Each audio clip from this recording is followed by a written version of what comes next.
right, welcome back to the kitchen table of SilverSurfwax for SilverSurfwax Sunday. And today I've got quite a treat for you, a gold full stack right here. I'm pretty excited.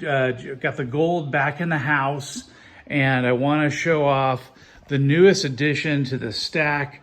And this comes from my sweet sister, who has given me for my birthday. Can you believe it? I mean, I never get her anything. She gets a phone call, maybe a card every other year, and this is what she gets for me. As you guys remember, my last maple, I just had a purchase of a 2021. She went to a coin store and got me this amazing 1980. Look at the young queen there compared to the older queen. So insane that for my birthday she got this. Of course, I'm gonna have to reciprocate in some way. Looks like I'm gonna have to go big for my sister's birthday in the future because, oh my goodness, can you believe that? So guess what, guys? This is getting me dangerously close to a kilo of gold. As I've got laid out here, the gold full stack. What do we got here? We got 5 ounces, 10 ounces, 15, 20, 25 ounces, 26, 27. All of these 1/10 ounces, 28. I got some more 1/10 ounces, 29. I've got these 1/4 ounces, 30, 31, and then this Cougar end, 31.5. Oh, but I have these other 2/4 ounces, 31.5 plus 0.5. So I have 31.6 ounces of gold. I'm a 1/2 ounce away, or a little more than a 1/2 ounce away from a kilo of gold here. So my next 1 ounce coin puts me over the top, and I will achieve the goal of having a kilo of gold. How crazy is that? I'm just right on the edge of a kilo. Guys, pretty exciting. Okay, so I know that I've already spoken here for 2.5 minutes. If my statistics of my videos are to be believed, I've already lost half of everyone within the first minute. So what I want to do today is do this Bitcoin versus gold debate. This is something I watched a month ago. A month ago, there was a debate between Michael Saylor, and I'm going to kind of prop this up here and see if I can go through this. And I hope you watch this. I hope you maintain some of your attention span and check out what I have to say here, because I'm going to try something a little new and see if this works out. And you guys tell me what you think. All right, so here's the deal. I want to create a response video. And when this video came out over a month ago, I had wanted to do it then. I started on it and I didn't finish. Most recently, we've had the Bitcoin conference. And so some of these similar concepts came up, and I kind of want to go into it. So far, I've avoided politics or controversial topics on this channel. I've talked briefly about Bitcoin, a lot about gold and silver, but I have set up this channel, this YouTube channel, is the idea to also discuss cryptocurrencies. So just because I haven't talked about many of these topics doesn't mean I don't have strong opinions. And like I've got here in the bullet, I've been a nut job libertarian since the mid-90s. And so I've definitely have, as you can tell, because of my gold and silver stacking, strong opinions about some of these types of concepts. And so, you know, when I was younger and learning about Ron Paul and the Fed concepts, initially that wasn't very interesting to me. Monetary policy wasn't very interesting. Out of all the libertarian concepts I was learning at the time, I was least interested in money. And it is only later in life that I've become interested in money. And so I think these are important concepts. And this recent Bitcoin conference, and most recently a video that Gold Silver Pros did, kind of bashing some of the Bitcoin stuff, kind of prompted me to redo this video. I had set it up. I had done about half of this video setup and then never completed it. So here we go. Please join along, and then feel free to add your comments and commentary in the debate. All right. So back in April 22nd of this year, there was a debate between Michael Saylor and Frank Gustra, and hosted by Danelle Cambone, and she's fantastic. I've been watching her for years, and it was called the Great Bitcoin Debate. And I think it was well done. I think it was an important debate, and it was full of ideas. And I've watched other debates. I've had various feelings of being unsatisfied with some of these debates, and this debate was probably one of the better ones, but still I had issues with it. And so I felt like there was some personal attacks mostly by Michael Saylor, but Frank Gustra also would make some attacks on Michael in terms of what he was quote unquote doing to other people because he was getting them interested in Bitcoin.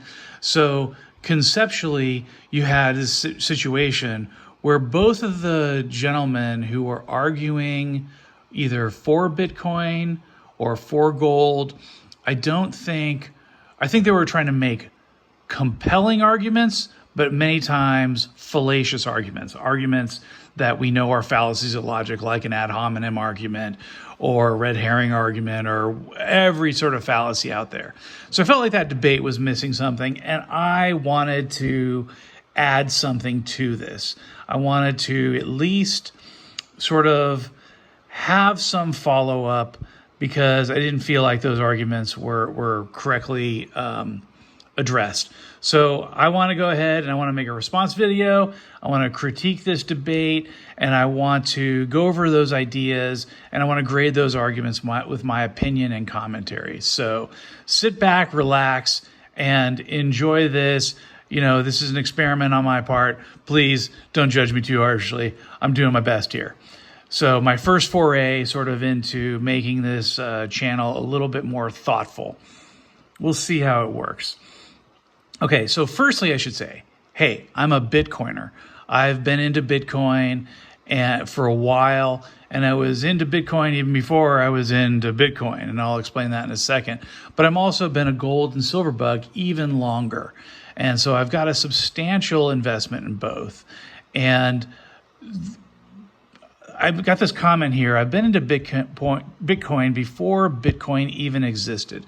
And let me explain this. So I'm an IT guy. I'm back in IT. I learned about something. It was a 402 error, 403 error.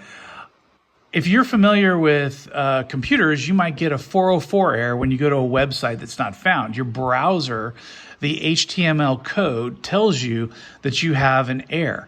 Well, I had learned about it was a 403 error, I think, where it was payment not specified. I'm like, what is that? It was early days. I'm learning about HTML. What is payment not specified? Is there payments on the internet? And so I went and found that indeed the HTML programmers at the time had tried to prepare for the idea of money on the internet. This is back in the mid-90s when, that wasn't even a thing. You were dialing up on your modems with a slip connection or, then finally PPP, right? You're getting into this. I'm like, what is that? So that led me to explore things like DigiCash. And I actually got some DigiCash and invested in DigiCash. But what was DigiCash? It was a centralized money. Somebody was trying to make a digital currency. And what happened, of course, the government shut them down. They were like, you're printing money, you're counterfeiting, stop this. and they went through all sorts of bankruptcies and attempts to reorganize, but they ultimately failed. So when Bitcoin came around, I thought it was the same thing. Oh my gosh, government's going to shut you down. It's going to fail. But it took me a while, and I realized what Bitcoin was. What Bitcoin was is a decentralized paradigm where there's a shared ledger stored across the world. No one can shut it down. It exists and lives everywhere simultaneously. So this concept finally, kind of got into my head and emboldened me to, even though I was once bitten and twice shy, I finally did ultimately get into Bitcoin in a heavy way. And it took me a while. Admittedly, I waited way too long. But Bitcoin has done really well for me. And so I'm a person, I'm a Bitcoin maximalist, I'm a Bitcoiner, but I'm also somebody who's invested in gold and silver. And so the debate between gold and silver and Bitcoin is an interesting one for me because I feel like it's something that I constantly like to re-explore, question myself, and that I think gold and silver folks sometimes may discount too quickly. They don't explore this because they're closed off to this concept, right? And so the debate is an interesting debate. And I think there's aspects to these debates that every Bitcoiner and gold and silver person should look at and acknowledge. And there's some weaknesses to Bitcoin that I think Bitcoiners don't accept or acknowledge or kind of be truthful to themselves about. And same with gold and silver. And so I want to at least go over that with my small little audience in my attempt to explain this for some of the first time, other than private conversations that I've had. And I also want to mention that I'm familiar with encryption technology. I've been a firewall security engineer, a firewall instructor. So I'm somebody familiar, and I taught basic encryption technologies for VPN and taught the Diffie-Hellman, public-private key technology. And I'm going to actually explain a little bit of that later in this presentation because I want you to have a very high-level view of why public-private key encryption is so neat and so powerful. And so, because I think a lot of Bitcoiners don't know this themselves, and a lot of gold silver people don't know this at all. And it's worth at least being exposed to some of these concepts. And if you're unconvinced, fine. But if you at least expose yourself to some of these ideas, I think is valuable for everybody. Okay, so let's go on. So in this debate between Michael Saylor and Frank Gustra, I think I'm going to categorize this. I'm going to kind of break it down into three major divides here that both sides agree on certain things. And there's arguments for gold, and there's arguments for Bitcoin, and there's arguments against gold, and there's arguments against Bitcoin. And so I'm going to try to break down my thoughts on each one of these in these three major categories. And I'm doing the best I can to try to keep these straight and not have them bleed over to each other. But there is some bleed over no matter what. And then as a bonus, I want to give you my thoughts on what I think, things that I haven't heard or things that I hear and my perspectives. Because I think the major problem here is that there is simply a lot of these debates, but often the people, you hear one side, you hear the other, but what's somebody else's opinion about those sides? That kind of is missing often from a lot of these debates. You hear one side strongly advocate, and you'll see the moderator doesn't really participate or press people. So let's get into it. Both sides seem to agree that let's start off with this. I'm frustrated sometimes where both sides will agree on a topic, but one side will strongly advocate for this topic, and the other guy just like, he doesn't really dive into it. Yeah, I agree with that. But it makes it seem as though that other person scored points. The person who strongly advocated and did this forcefully thing that both sides agree on, that's kind of a fallacy, right? That's kind of a scenario where one side is scoring points that you might agree with, and the other side accepts that. The other side accepts, yeah, no debate there, and then moves on. Well, it makes the appearance that the one side who made those strong points has actually won the debate. And I saw that a lot in this debate, and specifically for Michael Saylor.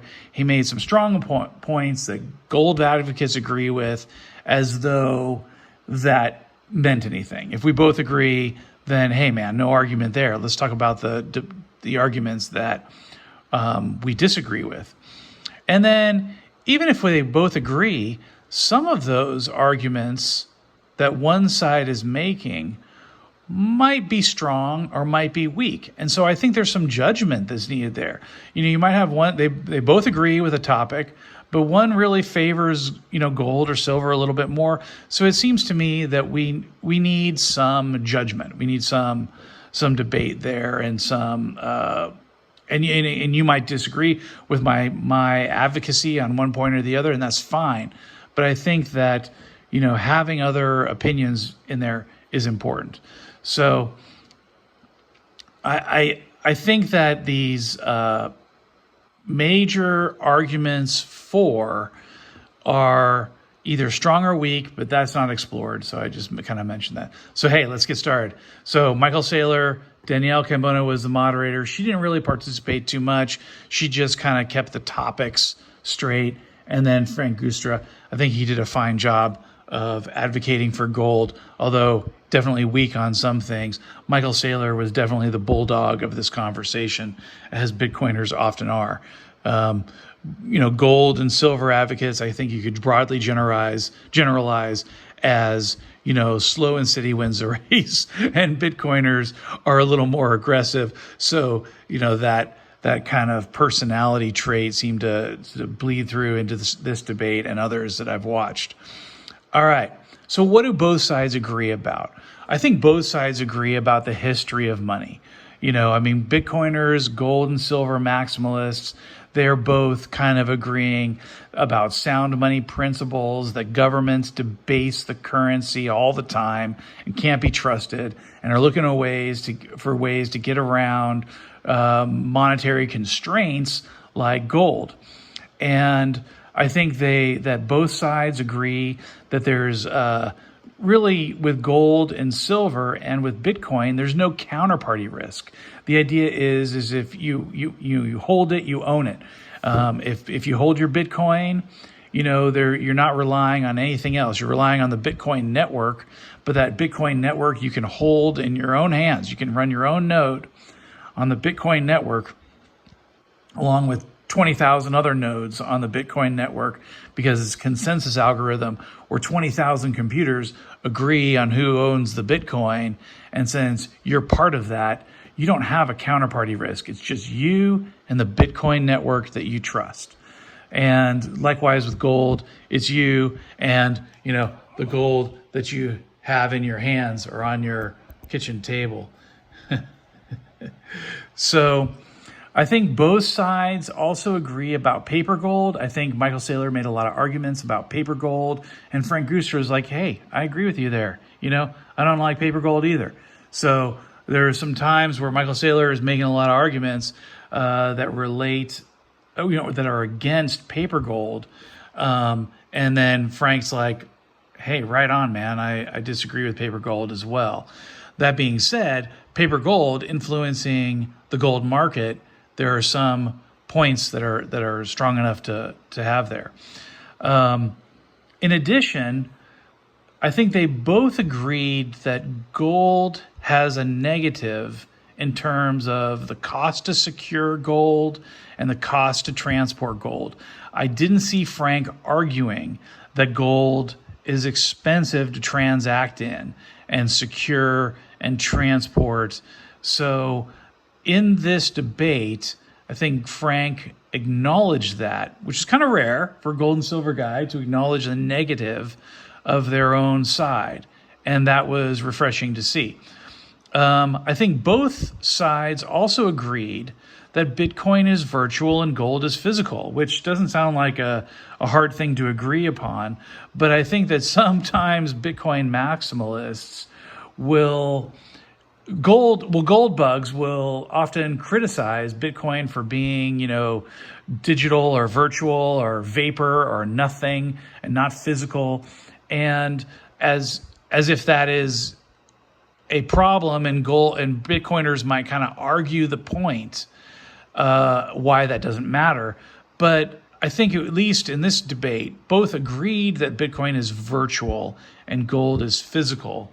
And those, I think, have two positives and negatives. I was also surprised that Frank Gustra agreed that Bitcoin has impacted gold's investment. I think the topic came up from Danielle on whether or not gold has suffered in terms of its price because of Bitcoin. And Frank went ahead and agreed with this point. And he went further to detail a bunch of papers and analysis and technical analysis to prove that point, that gold price might have fared better, would have fared better based on the market conditions were it not for the emergence of Bitcoin. So I thought that was interesting and notable that both sides agreed about that. And then I think both sides agreed that Bitcoin and gold are a long-term play. You are going to hold for a long time, or in Bitcoin terminology, you're going to hodl. And because if you're going to do short-term Bitcoin investing, then you're going to be subject to wild market fluctuations. And likewise for gold or silver, you might suffer fluctuations due to the market. So with that out of the way, where do the arguments for disagreement occur? Well, there's quite a lot of them. And so I'd like to go through, because I think these are interesting, and I think it's important to detail all of these out. And so there's arguments for Bitcoin. Now, Michael Saylor made this argument that it's a theoretically near perfect sort of God coin. Now, I hate this God coin argument. I hate the God coin argument for gold as well. I think, oh my gosh, I can't remember his name at the moment. Kiyosaki, Robert Kiyosaki. He often, calls gold God's money, and I just don't like this attempt to conflate, Bitcoin or gold or anything with some sort of religious connotation or endorsed by God. This whole notion of, even sports teams, praying for God to endorse or make their side win. I mean, this kind of stuff makes me a little crazy. Like God's going to take sides on gold or silver or Bitcoin. So I don't like his use of this God coin. But his point was kind of interesting, that he was trying to find this ideal, this rarefied notion of what perfect money would be. And so he had an interesting point, and he made this double accounting argument point, that ever since double entry accounting, that you had a ledger, you had assets and liabilities, and how powerful of a system or an ideological concept that is. And that essentially, this is many of the big arguments for gold advocates, that, what the Fed does is kind of violate double entry accounting. Or he didn't make that argument. I guess I'm making that argument. But, we kind of invent money out of thin air by creating a bogus double entry accounting system, by creating assets and liabilities from the Fed. Well, this Bitcoin scenario is sort of it's a double entry accounting system, right?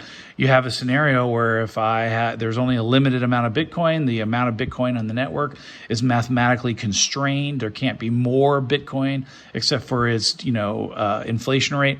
And once those Bitcoin are moved, you can't have double spends. And that's a big part of the Bitcoin double spend problem that it's solving. It's solving this uniqueness. The whole idea with files, you have a music file, you have a Word document. In computers, you can make copies, endless copies of things. Well, Bitcoin is this solution to making copies. You cannot have double entry. You cannot violate the double entry ledger of Bitcoin. And so this sort of theoretically perfect money is Michael Saylor's argument about sort of a perfect monetary asset. Is that a strong argument? I'm not sure. I'm not sure how well I'm convinced. Honestly, this is one of the ones where I'm a little bit, weak-minded on, or I'm a little bit willy-nilly. I feel like this is an interesting argument about an ideologically perfect money, and Michael's attempting to use that in favor of Bitcoin, but is it really that great of an argument? Not so sure. But Michael Saylor does some other things that I dislike. And look, I misspelled Saylor. It's S-A-Y. He makes a bunch of broad generalizations throughout his debate. He's like, oh, Bitcoin's the steel of the 21st century, or Bitcoin's the this of the new age, or Bitcoin is that. And so he's got a lot of imagery that he's producing there, and he doesn't really back that up. He just makes a broad generalization about how great Bitcoin is. And I find that to be a relatively weak debate point. And so if you're watching this debate, if you go and watch this 2-hour debate, I would suggest, pay attention to these sort of swooping arguments that are emotional, but and provide great imagery and sound good, but I don't know that he makes the case. I don't know that he proves it. He also makes the case that Bitcoin is a safe haven asset. And I don't know that Bitcoin has achieved that yet. We are all hoping that, at least Bitcoiners are all hoping that Bitcoin will be a safe haven asset, and then people will flock to Bitcoin. And so far, a lot of people have flocked to Bitcoin. But how safe haven is it? Bitcoin dumped with the last market dump on the COVID dump of last March 2020, but so did gold and silver. Has Bitcoin been through a recession yet? No. So how safe haven of an asset is Bitcoin? I think that's a weak and unproven argument. He's also arguing that Bitcoin is a disruptive force and has massive growth. I think that is true. I think Bitcoin has been very disruptive. It's certainly pissed off a lot of gold bugs, including Peter Schiff. I think it's definitely true that it has had massive growth. I think that governments and policymakers are debating Bitcoin. Tax authorities are trying to figure out Bitcoin. Companies are trying to decide whether to invest in Bitcoin. There's a lot of angst, hype, and discussion about Bitcoin, and that has been disruptive. And so I think that can not be argued, and to a certain degree is powerful. The internet was disruptive. The motor vehicle was disruptive. A lot of disruptive technologies became disruptive for a reason and ended up having significant impact on society. And so you can't really argue that Bitcoin has been disruptive. Now, how much impact will it have? Not really sure. Is it going to be the money of the 21st century? Not really sure. But I think it's true that it's been disruptive. You can't go on CNBC or most financial news, television news, I can't even think what the freaking news news show, without having somebody quote you the Bitcoin price. So I think that has changed for society. That's a big deal. And I think that Michael Saylor argues that Bitcoin is a limited supply. I think that's mathematically true. I think that it is more limited than gold, and as the adoption curve increases, it becomes even more limited. So I think that that's an absolutely true statement. How powerful is that? Not exactly sure. But I don't think that's a bad argument that there is a limited supply of Bitcoin and that Bitcoin's supply is more fixed than gold. Now, Michael Saylor spends a lot of time talking about channeling energy and Bitcoin having energy and money being energy, and I just don't buy this argument. I find that argument fairly weak. I'm not sure that money is energy. Now, I would agree that it is the operating principle for gold and Bitcoin, right? I mean, to a certain degree, a lot of gold bugs will argue that it takes energy, it takes effort, it takes work to get gold out of the ground. And so essentially the production of a gold coin, you hold a gold coin in your hand, this is work that somebody took to process a ton of ore, to be able to smelt that into a dory bar, to be able to refine that to 3 nines fine silver, or in this case, look at this other maple leaf, 4 nines fines gold, not silver. And so this takes work and effort to generate this product. And so somebody can argue that this is stored work, that gold is work that has been done already. And if I'm trading gold with you, I'm trading work that's been done. I'm storing that work in this gold coin. And so it seems like Michael Saylor is attempting to say, hey, Bitcoin's the same thing. We got a bunch of miners. They're producing a bunch of electricity. They're provably securing the network. They are generating all of that work, that proof of work with Bitcoin is the same thing as energy, and energy is money. Gosh, I don't know how I feel about this, because I don't like this concept that money is energy. To me, products and services at the end of the day is everything. We have a better quality of life because we have more products, we have more services, right? When I was a young kid, I didn't have half as many appliances, half as many objects in my house, half as many televisions, computers, electronics, right? The more we produce as a society, the better our quality of life. The more things we have, the more solutions we have, the more tools we have. And so I would say that products and services at the end of the day is what we want. Money is a means to that end, right? The money is a medium of exchange. And so the fact that gold or silver is being used as that medium, I think is primarily due to its scarcity. Some of it's due to work because we don't have a better solution. So you could make an argument that gold, silver, and Bitcoin is energy and stored work. But I think that's because we haven't figured out anything better. And so I feel like this channeling of energy, whether it's gold or silver or Bitcoin, it's a strong enough argument worth considering, because I think really that's the foundation of gold and silver, but it's really because it's scarce, right? It's scarce. It takes work. It takes energy. It took a lot more work to get gold in the past than it takes now. We have cheap gasoline and cheap energy, and so I think gold is not as expensive because we can process more tons of ore than we could in the past. Whereas previously you're just mining placer gold or, panning placer gold out of the ground, right? You're getting gold in a more direct form than sort of chemically leached from ore or something like this. So I think it's an interesting thing to discuss, and it's interesting to think about. But this idea of channeling energy into money and that money equals energy, I'm not exactly sold. I think money equals stored work, and that would be energy.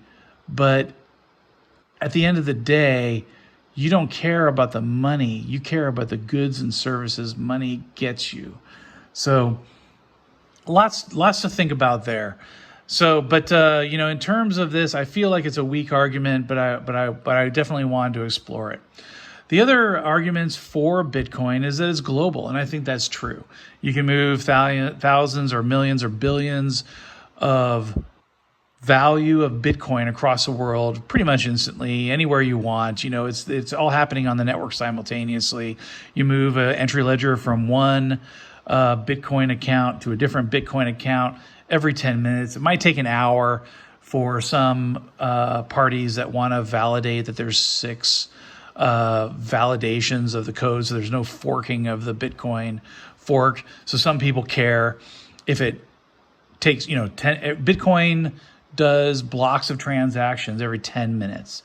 So some people want to see a 5 nines confirmation that if you have 6 Bitcoin transactions, that the Bitcoin transaction is going to be proven to a 99.999 degree of probability that the Bitcoin blockchain has not forked. So some people care to wait an hour. Coinbase will wait an hour. If I transfer Bitcoin from an offline wallet account to Coinbase, they won't say that my Bitcoin's there for an hour, even though they'll show that the Bitcoin transaction has occurred almost, within the first few minutes or the first 10 minutes. So kind of interesting, but true. Try to do that with other transactions. Try to, wire money across the world, and it's going to take you 3 or 4 days instead of 10 minutes or an hour. Try to move billions of dollars of value at any given time. Try to move gold across the world. And so I think that Bitcoin being global is a true argument, and there's probably some value in that. Now, how much value? If Bitcoin's not worth much, if everybody hated Bitcoin all of a sudden and Bitcoin's worth 3 cents, you still got global access, but for very little value. But hey, true argument, Bitcoin is global. And mathematically known code, I think that is true. You know what the code of Bitcoin is, you know the operating principles of Bitcoin, you know the math that it's based on, and you understand what Bitcoin is if you understand it. And few people, I think, really do understand the principles or what Bitcoin's operating upon. But if you bother to educate yourself about what Bitcoin is, the code is known, the supply is known, and this is not a debatable thing, right? And I think we'll get into whether gold is known a little later in terms of whether gold can be counterfeit. I think the argument that Bitcoin could be counterfeited is false, right? Bitcoin can't be counterfeit. It's mathematically based, and so just basically infeasible to counterfeit, completely theoretically infeasible, impossible essentially to counterfeit. And so that goes into security, whether Bitcoin is secure. And if you understand the cryptography based upon Bitcoin, which I'll talk about a little later, you know that Bitcoin is truly secure. It's so secure, it's ridiculous, it's over the top secure. And so there's a lot of people that are concerned about Bitcoin being hacked. Bitcoin's not going to be hacked. All right. So we'll just put a pin in that and give that a true argument for Bitcoin. Is Bitcoin a method of payment? Definitely is a method of payment. I have purchased gold. I have purchased silver online with Bitcoin, with Ethereum, with other cryptocurrencies, and I've had gold and silver delivered to me. So definitely Bitcoin is a method of payment. I feel like it's a weak argument currently to say that Bitcoin is a method of payment because not everybody accepts Bitcoin ubiquitously. And I think it's going to be accepted more as a method of payment, but I don't think people are using it much as a method of payment as strongly as once was thought. When I first got into Bitcoin, Bitcoin was cash, which is why Bitcoin Cash forked. But the whole idea, the white paper of Bitcoin was money, a method of payment. I think it currently works as a method of payment, but I think people are using it to store their value. That being said, Same with gold. Gold is not a method of payment. I'm not going to my coffee shop and spending gold. I could spend Bitcoin at my coffee shop, but I wouldn't do it because of the transaction fees. I just wouldn't do it. I wouldn't use gold to buy most any other thing, right? So the argument that Bitcoin is a method of payment, I think, is stronger for Bitcoin than it is for gold, because I'm not buying anything. I don't know a single thing I could buy with gold right now. I mean, I could barter, I suppose, with somebody, but I am not certain where I could go in my city, aside from a coin store, and just get cash, but where I could buy a good or a service. So I think right now there are more goods and services. I can buy an airline ticket with Bitcoin. I can't buy an airline ticket with gold. Right. So so the method of payment argument is true, but it's kind of weak because it's not ubiquitous. I think it's growing. I think there's fits and spurts with it growing. I think there was times where you could buy more things with Bitcoin than you can today. Some things have, some stores have like offered, there's a place in my town where I could go get a beer with Bitcoin. Well, they stopped doing that, right? It was a cool idea, went and got a beer with some Bitcoin and proved to myself that it could be used as a method of payment. And then they stopped accepting Bitcoin. It was more of a hassle for them than it was worth. So for larger transactions, it's probably true. Small transactions right now, no. And why would you do it? Why would I spend Bitcoin to get coffee or to get a beer? It's kind of gratuitous at this point. So next argument for Bitcoin was that government and companies don't really own it right now. And when they do, the price will rip, at least Michael Saylor says. And I think that is a strong point for investing in Bitcoin. Right now, companies, and I think I have it, Square and Chase and Morgan Stanley and Goldman Sachs, and people are starting to invest in Tesla, purchase Bitcoin. So a lot of companies are getting into Bitcoin, but the amount of companies that own Bitcoin, the amount of hedge funds that own Bitcoin, the amount of, government institutions that have investments like 401ks, amount of insurance companies that own Bitcoin is very low. And so it seems to me that there is a lot of those companies that have owned gold in the past or continue to own a percentage of gold or precious metals. There seems to be a larger upside to me of companies that potentially will own Bitcoin in the future. And that only portends, stronger investing point for Bitcoin. And I think that was one of the arguments that sold me when I first got in. When I first, in 2016, early 2017, started investing more and more into Bitcoin, I was compelled by the idea that, hey, if this thing takes off, look at all the people that could get in. And it's a whole other asset class. And I think that's a strong argument for Bitcoin. Wait till I get to some arguments against Bitcoin, guys. Don't worry, gold, silver, bugs. It's coming. It's coming. So more arguments for Bitcoin.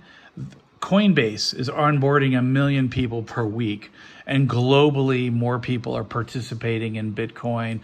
The network effect of Bitcoin, I think, is unarguably strong, and the growth has been there. And that's evidenced by the price. Obviously, the price used to be $1, used to be $100, used to be $1,000, used to be $10,000, got up to $60,000. It's down to 30. It's dropped in half, right? But Bitcoin has done that plenty. It went up to 20, dropped down to 10. Went up to 6, dropped down to 3.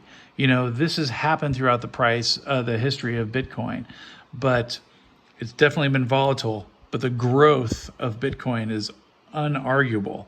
And I would argue that gold has not seen that kind of additional adoption yet. I think the gold argument is that it will. Governments.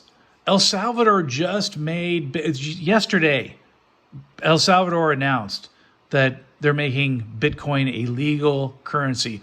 Holy cow, that's huge. The El Salvador, the first government to adopt Bitcoin as a legal currency. Oh my gosh. Is that going to increase?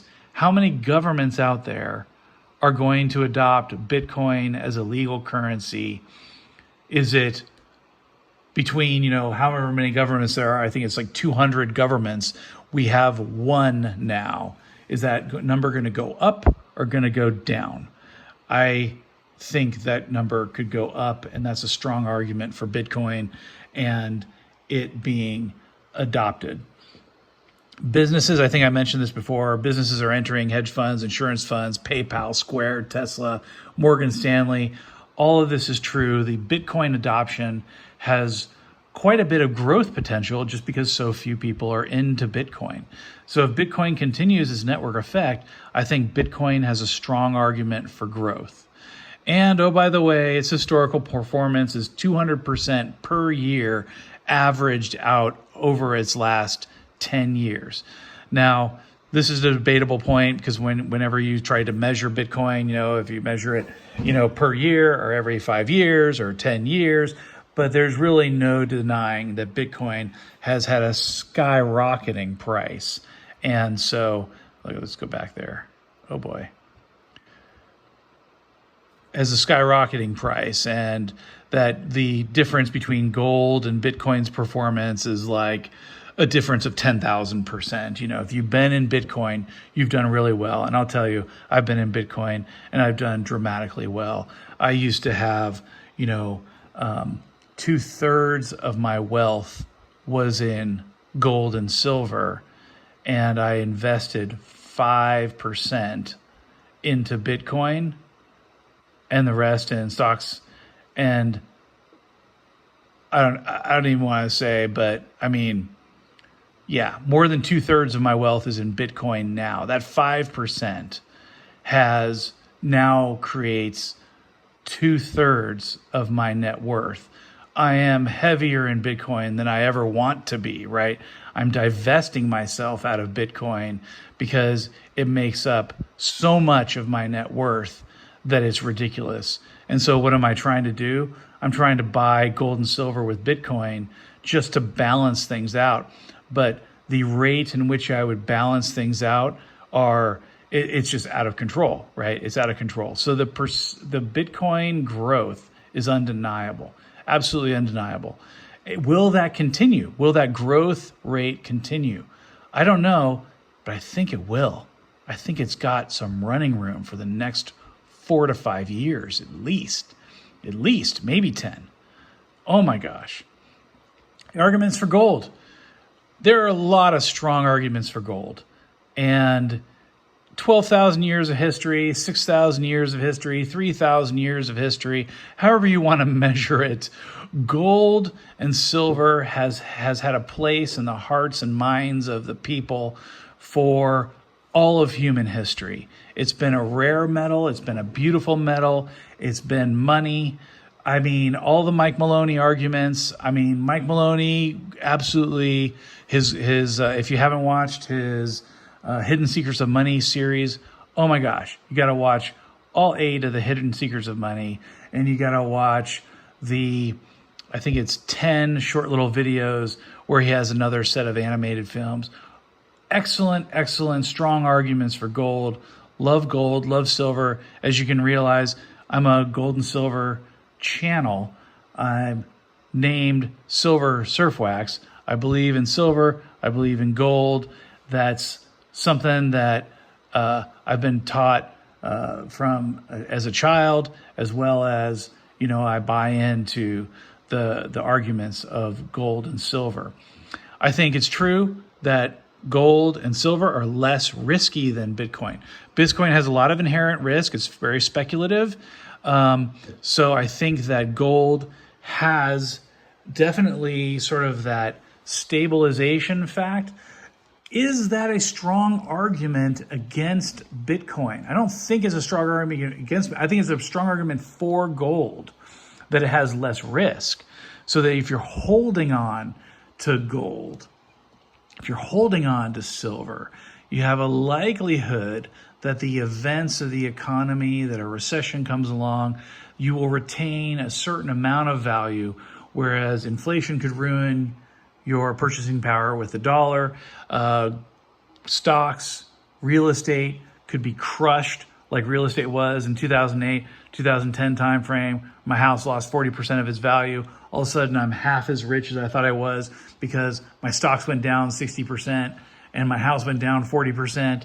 And all of a sudden, I'm half as rich as I thought I was, but your gold went up, right? Ultimately in 2011, right? Your gold and silver went up. Now crashed back down over the next, 5 years. So how less risky is gold? I would say that gold is certainly less risky than other assets, but it's still volatile. It's tough. It's a tough argument to really claim that gold is a hedge, as much as us gold bugs and silver bugs would argue that. I think that's not really accepting the reality and the history of gold. Now, gold is, and gold and silver is doing great in an inflationary time frame. We haven't seen inflation in decades. So, but in the 70s, if you had gold, you're doing great, right? That was a great time to have gold. But then it's been rough over the last decade for gold and silver bugs. I think we're due, but how risky, the risk reward ratio for gold, in discussing this arguments for gold, is it less risky? And so it's not going to go down as much. Gold dropped to $12 an ounce back in March of last year. Now it's up to $27, $28 an ounce. The premiums were higher back then when gold dropped because no gold store was going to sell you a $12 an ounce silver. I tried. I went in. I tried to buy. And I got $14 an ounce silver at that time. And I bought up a crap ton of silver at $14 an ounce. But I didn't get $12 an ounce. They weren't selling it at that. And I'm not getting $28, $27 an ounce of silver now. So they're both kind of volatile asset. So I think it's true that that gold is less risky than Bitcoin, but I'm not sure how strong of an argument. I think they're both risky assets. They're both volatile assets.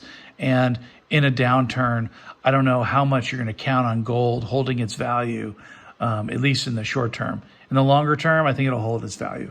So I think you got to think about gold and Bitcoin as long-term plays, 4 or 5 years at least, minimum, right? You buy Bitcoin, you're holding that for 4 or 5 years. You buy gold, you're holding that for 4 or 5 years. And then you're going to be pretty much guaranteed to, and not really guaranteed, but pretty much guaranteed that it's going to retain that value. It's going to hold that wealth. If you think you're going to need that money in less than 4 or 5 years, I don't think that's your asset to invest in, or at least you might find yourself upside down. The network effect for gold, I think, is definitely established, and that's an argument that Frank Guster makes, that the network effect is, India, China, strong societal effects for gold, silver. United States should have been strong. It's in our Constitution, right? How are people not even interested in gold and silver today when it's part of the Constitution? But our society, it does not have as strong of a network effect, but it's still there. I'm talking about gold. You're listening to gold. So the network effect is there. How strong in society is it? I think it's strong. I think so, the network effect for gold and silver. Look, everybody is, you win the top prize, you win gold. You win the second prize, you win silver. I think it's heavily imbued in our society.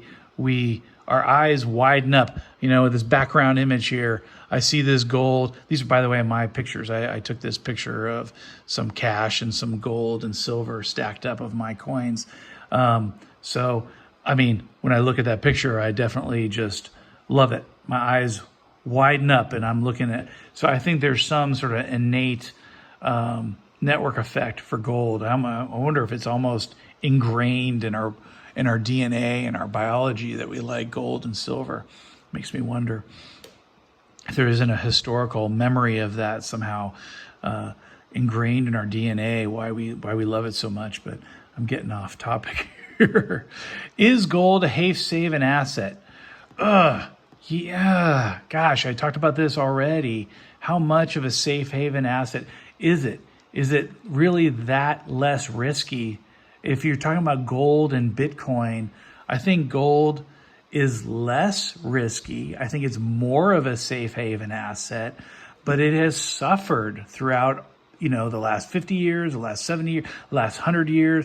Gold's been confiscated. How safe haven of an asset is it? Yes, I will give you the argument that gold is a safe haven asset, but with caveats, right? So I struggle with that one because I want to be on the side of gold. Theoretically, it should be. Constitutionally, it should be. But is gold a safe haven asset in actuality, in practice, in our recent past? In just a year ago when COVID went out and it lost so much value, 30-40% of value. But now it's back and it's double that price now, triple that price now.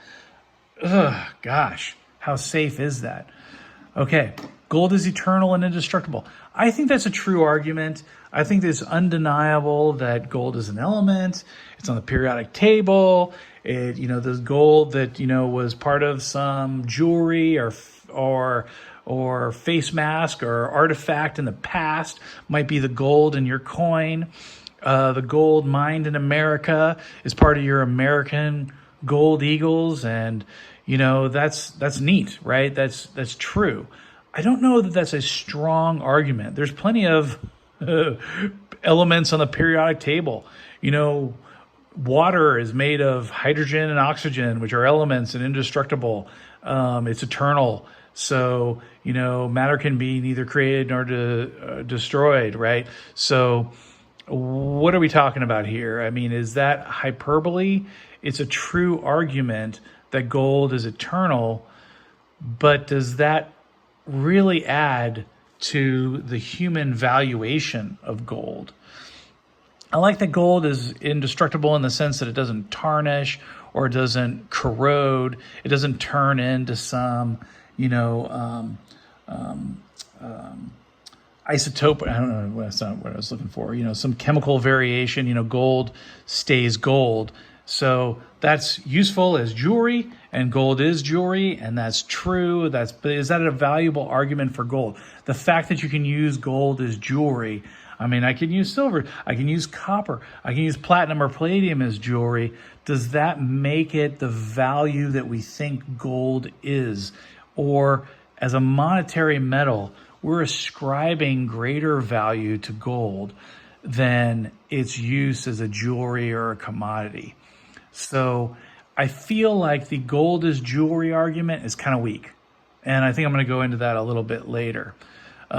I think it's an argument to be made, and it's in favor of gold, obviously a favor of gold over Bitcoin as a commodity value, as a use. But is it in actuality make it a monetary, a money over Bitcoin? Is that add to it? I think it adds to it. I just don't know how strong of an argument that is for gold. There's an interesting argument. Hey, governments own 20% of all gold. And so therefore, since governments own it, they're invested, and that's a network effect. And therefore, governments don't want to see the value of gold destroyed. But at the same time, if governments own 20% of gold, then governments can manipulate the market of gold. They're heavy owners in this. So I think it's a true and strong argument that governments own gold and governments value gold. Therefore, gold is something that should maintain its value because governments value it. But that also means that the governments can dump on the market. The governments can spend in gold. There's a bunch of gold locked up And if all of a sudden the governments decide that if the money loses, if cash loses its value, the governments start spending in gold, does that mean they're going to dump gold on the market and the gold that you have gets diluted? And so I think it's a strong argument that governments care to own gold and vault gold and keep that as their hedge or their backup to their security. They think it's worth something, so maybe you should think it's worth something. But that makes me worry that governments are invested in the thing that you're invested in, and does that mean they can dump on your head? I think it's a strong and true argument, the government, and then Frank Ooster makes that argument, but I think there's a counterpoint to that argument to consider there. And that I think that one of the strongest arguments is that gold performs in periods of high inflation, and we simply have no idea what Bitcoin is going to do. Bitcoin has not been around long enough to experience periods of high inflation. So how is Bitcoin going to perform? No idea. And right now, I think it's sort of proven that Bitcoin seems to perform like, value stocks, right? That people are investing in it when times are good. Are they going to invest? Are people going to rush to Bitcoin when high inflation occurs? Everyone who's a Bitcoin maximalist thinks so, but I don't know if that's going to occur. So good point for gold, strong and true. I think that gold performs in a period of high inflation, and we have no idea what Bitcoin will do. But the counterpoint to that is that Bitcoin maximalists feel like Bitcoin will perform in high inflation, and maybe has been performing now. Maybe a lot of economic energy has gone into Bitcoin now, and that's why Bitcoin is doing so well. It's sucking up that inflation. I don't know. That's good debate on that topic, which I think has not been explored enough. I think both sides have strong arguments there. All right. What are the arguments against Bitcoin? Well, obviously, Bitcoin has not had much history. 10 years out of 12,000 or 6,000 or 3,000, however you want to count the history of gold, Bitcoin has got very little history. It's an emerging asset or an emerging money. I think that's a strong argument against Bitcoin, that it is a very new thing. Counterpoint to that is new things like the internet, like cars, like electricity. You may not want to count out something just because it's new. It definitely is unproven, but that newness comes with a risk, and there's been a lot of things that were new and died, and so maybe gold is more secure because of that history that it has, and Bitcoin does not have that. There's the argument against Bitcoin because it's environmentally unfriendly and it uses too much energy, and so therefore it's bad. And I hate this argument. I feel like it's a weak argument about Bitcoin being environmentally unfriendly. I mean, I think Bitcoiners make too much of the argument, the counter argument that, hey, Bitcoin is mostly hydroelectric or other sorts of renewable energies because people are searching for the cheapest energy out there for Bitcoin because it's part of the economic.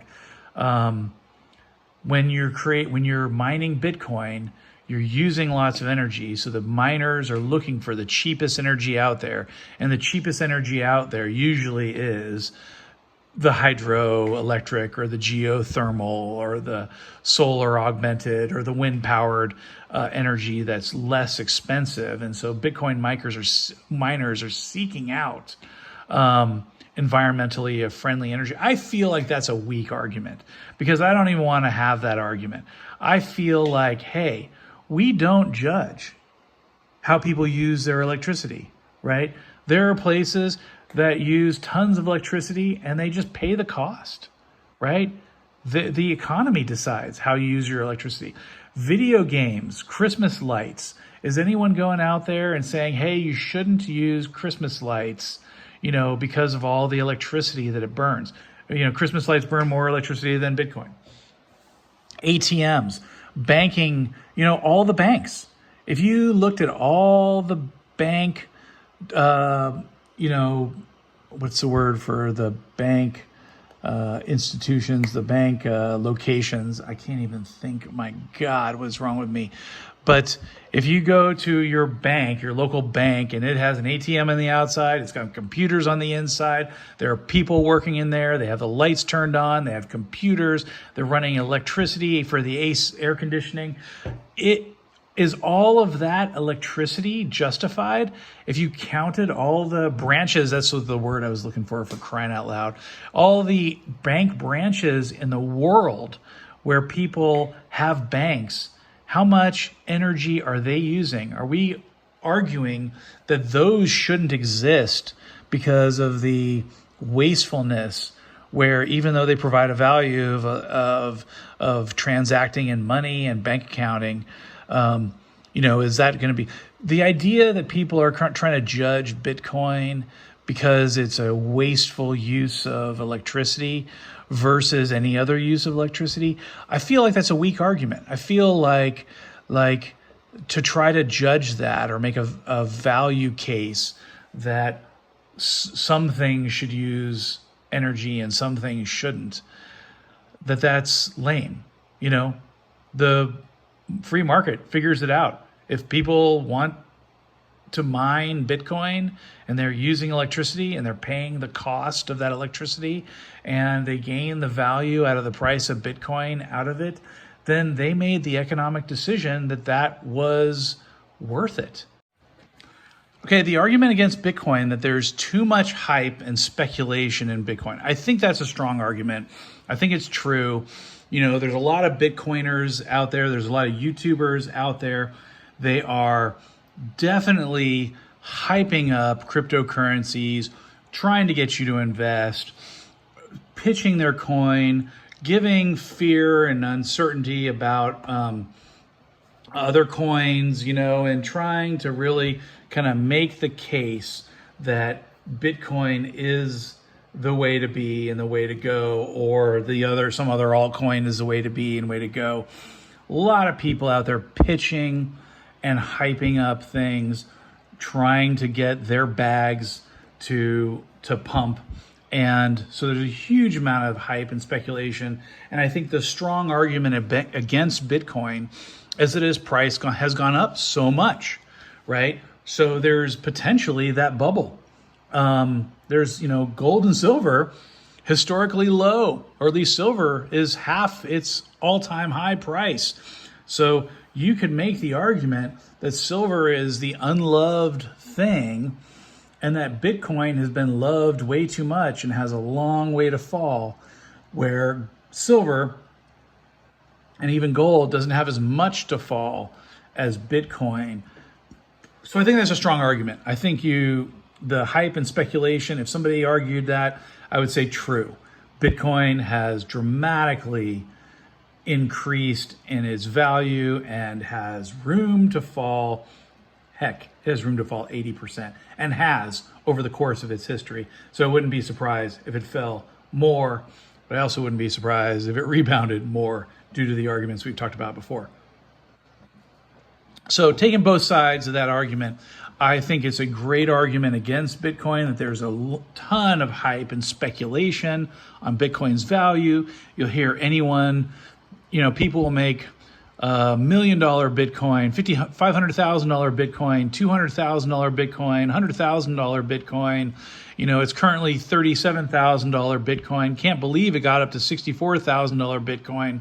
I started buying at $1,800 Bitcoin, started buying in mass at $1,800 Bitcoin. So it's all amazing to me, right? But the idea that there could be $1 million or $2 million Bitcoin, it seems so out of the realm of possibility. It seems so speculative and so much hype that I can't even buy into it. And believe me, I want to buy into it, right? That would be amazing. But that argument, I think, is true and strong that there's too much hype in Bitcoin, the great argument against it. And there are risks, government regulation, taxes, or other things like Satoshi or other whales dumping on the market. There are people who own a lot of Bitcoin or a lot of Ethereum or a lot of other cryptocurrencies. And if they were to suddenly dump, there is so much of that crypto in one person's hands that they could absolutely crush the market. Unlike gold, which is maybe more distributed. I mean, except for the governments, as we've talked about. But even so, the U.S. having 20% of the gold, China having whatever, I think they have around the same or close to. All these governments have a phenomenal amount of the gold. It's still more spread out, I think, than Bitcoin is. So will those people dump on the market? Will they ruin their own cash cow? I don't think so. I don't have a lot of belief that somebody's going to crush the Bitcoin market just because they want to. Most people don't want. It's like Elon Musk. The guy is multi-billionaire, but it's all in his own stock. He's valued highly because of his stock value. But if he were to try to sell it all suddenly, the value of his stock would get crushed. So he's only valued at that amount if he doesn't sell, which is pretty funny. And I think true for Bitcoin and true for gold. It's true for everything, right? You're only so liquid. So that's an interesting problem and conceptual. I think there's a strong argument that you have more risk for Bitcoin as a result than gold, because gold, I think, is more fairly distributed. But I think those risks are for both. Definitely stronger for Bitcoin. So I'm in the debate where Michael Saylor and Frank Gustra are arguing that Bitcoin has more inherent risk, I would agree. I would agree that Bitcoin has more inherent risk against government regulation, against whales dumping, against institutions that buy in heavily and dump. Even Michael Saylor, who bought in heavily, he could dump and crush Bitcoin's price in a single day. The guy who loves Bitcoin is actually one of our probably bigger risks to Bitcoin. So there you go. Another argument against Bitcoin, that Bitcoin hasn't been tested in a crisis, and we've talked about that. It hasn't been tested in a recession. I think that's a very strong argument and true argument against Bitcoin. And we just don't know, what's going to happen. Will Bitcoin go down to $1,000, down to $500? Well, all of a sudden, but the thing is I would buy.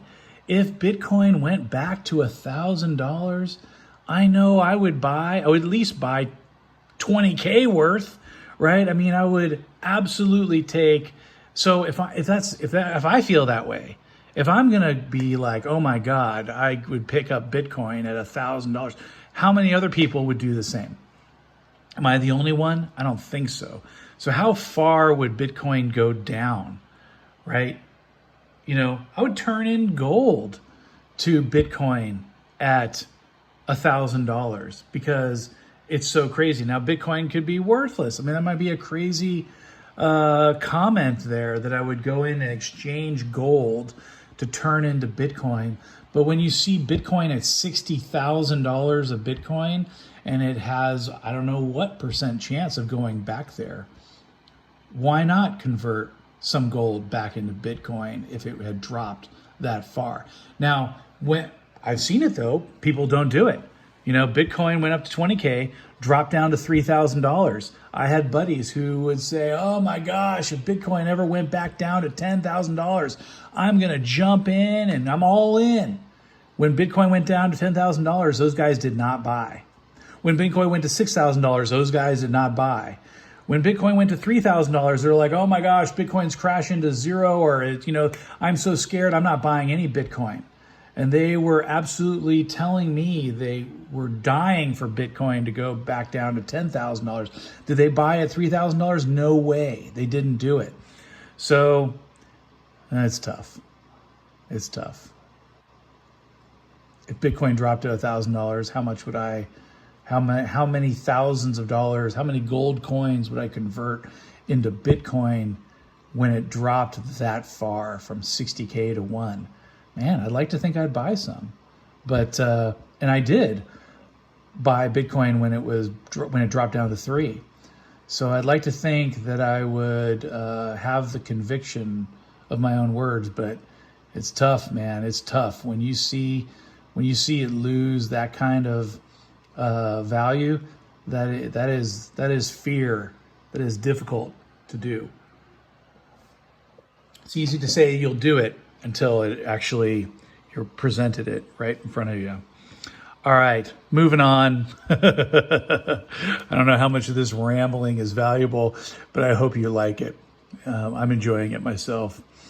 All right. Bitcoiner FOMO. This is an argument that essentially Frank Gustra was arguing. He didn't say it really directly, but he was basically saying this whole argument of Bitcoin replacing the dollar is just a bunch of fear of missing out, and that, this whole idea that governments won't touch Bitcoin, and because they can't or whatever, that it's Bitcoin salesmanship and that it's a bunch of FOMO used to try to get people into Bitcoin.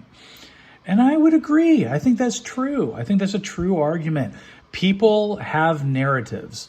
The narrative that they have for Bitcoin is this strong narrative of, hey, the government can't touch this.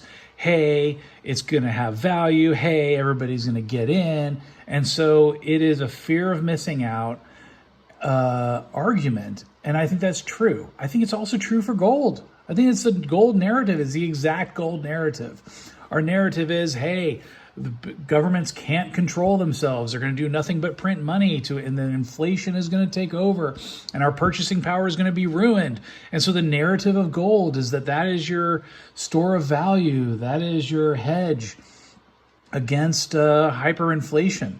And we don't know that we haven't seen inflation in 20 years, right? We haven't really seen inflation since the 70s for 50 years. So, I mean, strong inflation. We're seeing regular, tiny inflation. But this gold bug narrative, is it not the same thing as the Bitcoin narrative? To me, kind of is.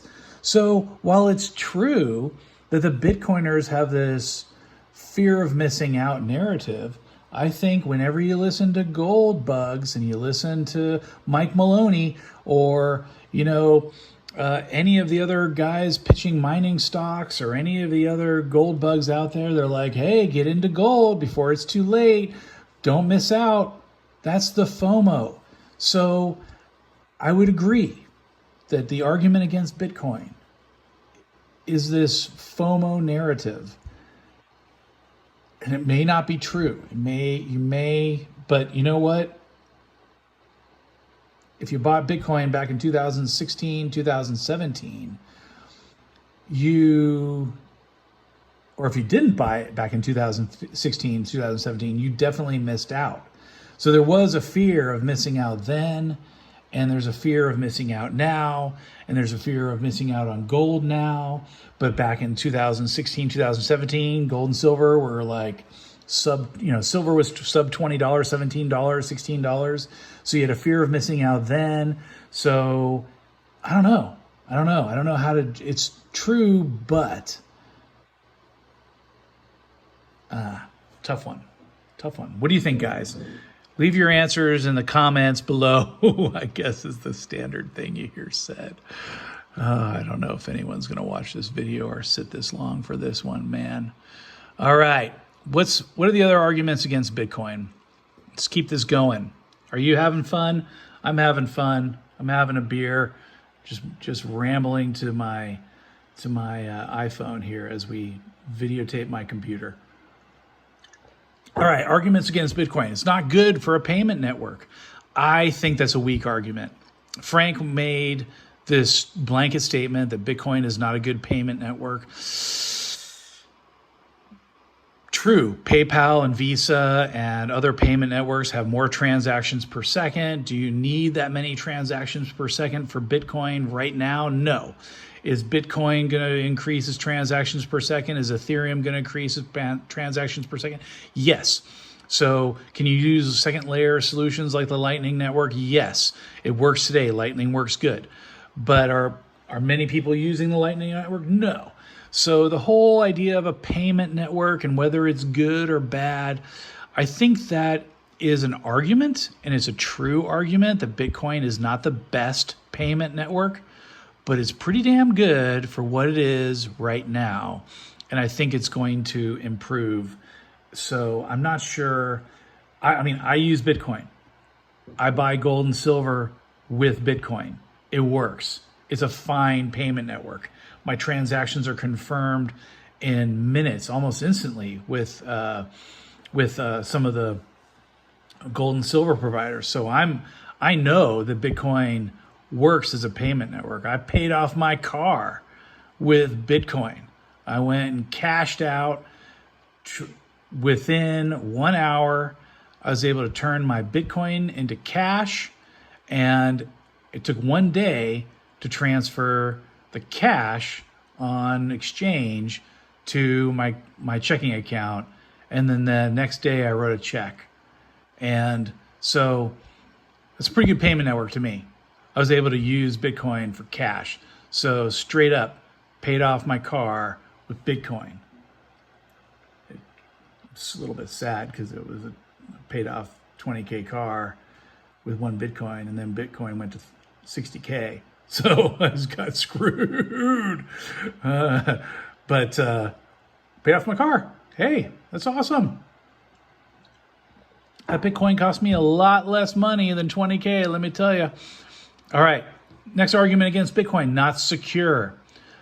That was a weird argument that Frank made, and he didn't back it up. He said Bitcoin's not secure. I think that there's a lot of people who think that Bitcoin is somehow insecure. I think there's instances in the news where people get hacked, or they lose their keys, or they screw up in some way. But this wasn't the fault of the Bitcoin network. It was user error, or somehow people didn't understand how Bitcoin worked. So it wasn't the insecurity of Bitcoin itself. It was a human problem. As we call in the IT industry, it was an ID10T error. The problem was between the keyboard and the seat, right? So it's difficult to make the argument that Bitcoin is not secure if it wasn't the problem of Bitcoin. I think he made a bad argument there. I'm not accepting that one.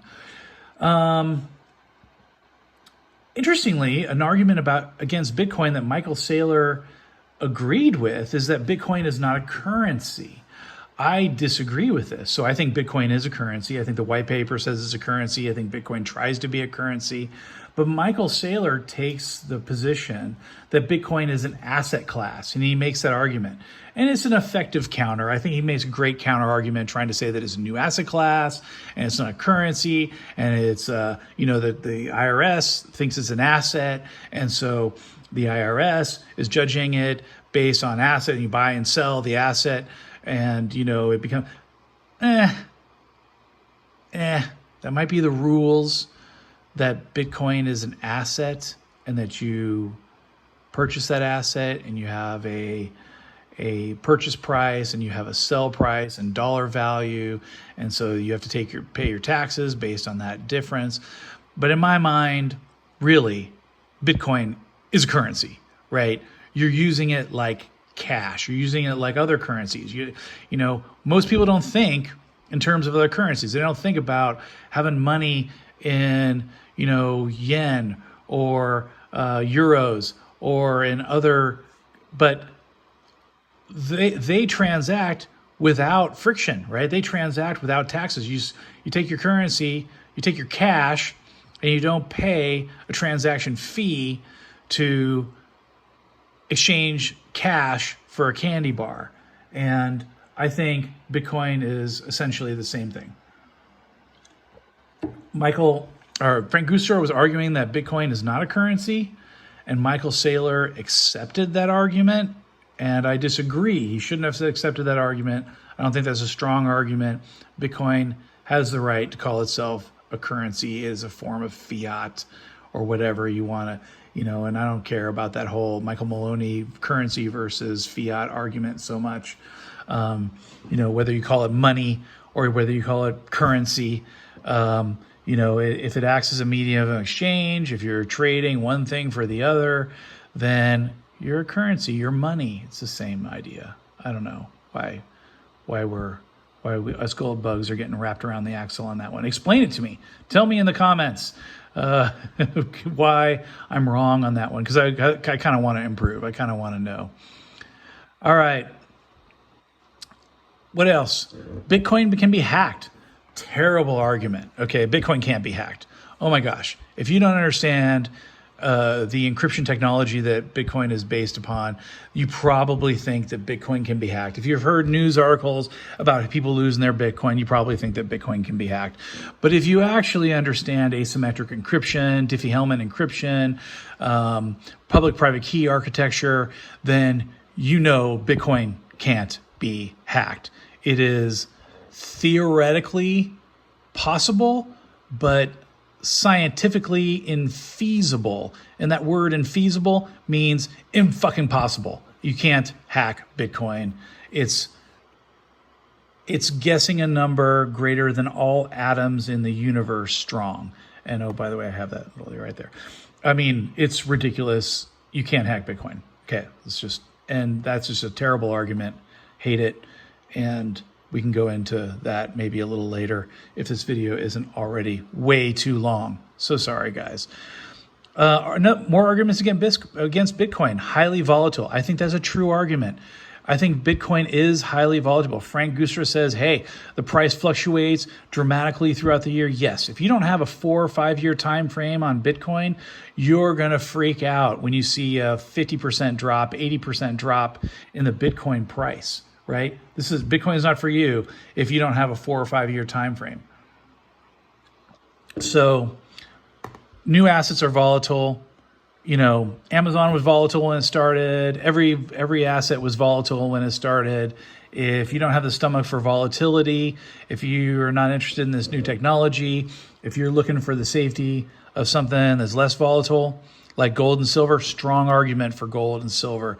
But if you are looking for high risk and high reward, I think Bitcoin's still there. I think it's early days for Bitcoin. My gosh. Okay. Let's get through this. Bitcoin is an asset bubble, just like stocks. Okay. I think the argument is strong. Bitcoin could possibly be in a bubble. The price is so high. We stayed for years. We got to 20K. Stayed 4 years under 20K, under 6K, back up to 14K, back down to 3K. And then we shot past 20K, up to 35, up to 45, up to 55, up to 64. That's crazy, right? Are we in asset bubble still at 37 today? I don't know. I have no idea. If it drops another 50% from 37, and we're sub 20, if we're at $18,000, I don't think that would be unlikely. However, I think in 5 years from now, we're going to be over 100K. There's no question in my mind. That's my opinion. This is not financial advice. I'm not your financial advisor and everything else all the guys say, but that's my opinion. I think the 5 year time horizon is strong. Have a little Bitcoin and see what happens. All right. But this has been entirely good times when Bitcoin has received all of this attention. So the money flowing in during a 12-year period where we haven't had any recession or any bad times, how easy is it to judge if Bitcoin is in an asset bubble? Stocks seem to be in an asset bubble. Housing seems to be in an asset. Bonds seem to be in an asset bubble. Everything's overpriced because we've been in a 12-year non-recession where usually you're going to have recessions every 5 to 7 years. So how likely is it that Bitcoin will survive a recession or excel in a recession the way gold and silver might? I have no idea, truly no idea. So it's a tough call. So I think the argument is good. If I was a gold and silver bug, which I am, and I'm arguing against Bitcoin, which I am, I would say, is Bitcoin an asset bubble? Very likely, very possibly. Is Bitcoin going to survive that asset bubble?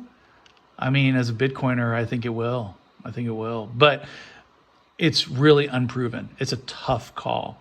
So the argument, the confident argument from the gold bug that says that Bitcoin isn't an asset bubble, I don't think is as confident as you can be. I think it's very likely that stocks, bonds, housing, and Bitcoin is an asset bubble. I just don't know how it's going to behave with the inevitable recession that we have to have in the upcoming years. When is it going to be? I don't know. I thought it was going to be 4 years ago. So what's going on? Where's this recession? Apparently, I find myself in the unenviable position thinking that a recession's around the corner and never shows up. So I'm holding on to gold, silver, and Bitcoin, thinking that things are gonna go down and nothing's going down.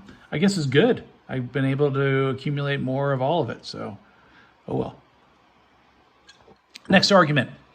Bitcoin demand is so high that people don't use as a currency. I think that's true. We talked about that earlier, but this is Gresham laws in action, right? Gresham law. What's Gresham's law? It means that people will hold on to the asset that they feel strong. They'll get rid of the crap. They'll spend the dollars that are not silver, and they'll hold on to the silver that they know is the stronger form of currency. So what's happening with Bitcoin? People are holding on to Bitcoin. I'm holding on to Bitcoin. If I want to buy or sell something, I am looking to spend dollars. I do not want to touch my Bitcoin. I don't want to get rid of it because I think it's going to be worth more in the future. So there's people who think that Bitcoin is not going to be worth anything in the future. They would sell. They would get rid of that Bitcoin. And they might be advocating me, get rid of your Bitcoin, SilverSurfwax. You got to get out of it. And I'm kind of like, I want to hold on to as much Bitcoin as I can because I think it's going to be $1 million or $500,000 or $200,000 instead of $37,000.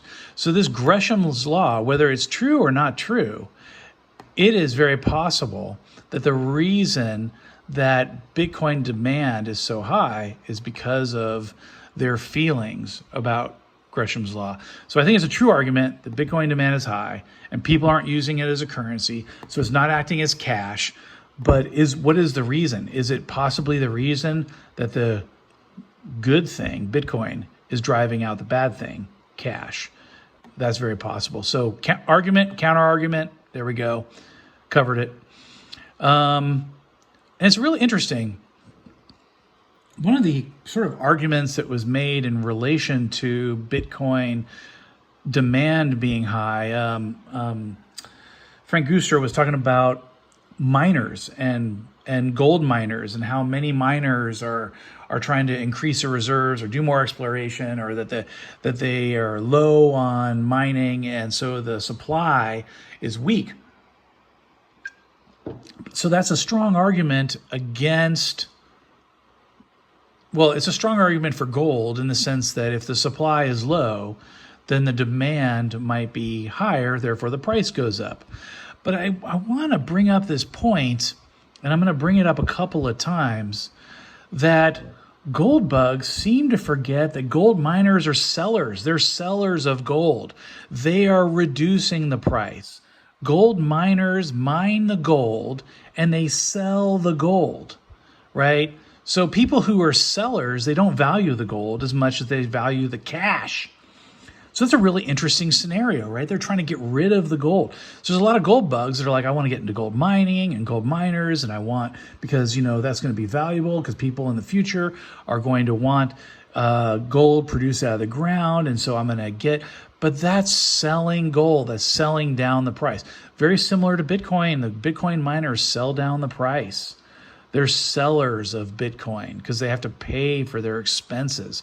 Whether it's gold or it's Bitcoin, the miners are selling because they're getting rid, they need the cash to pay for their energy usage and their efforts. And that's their business model.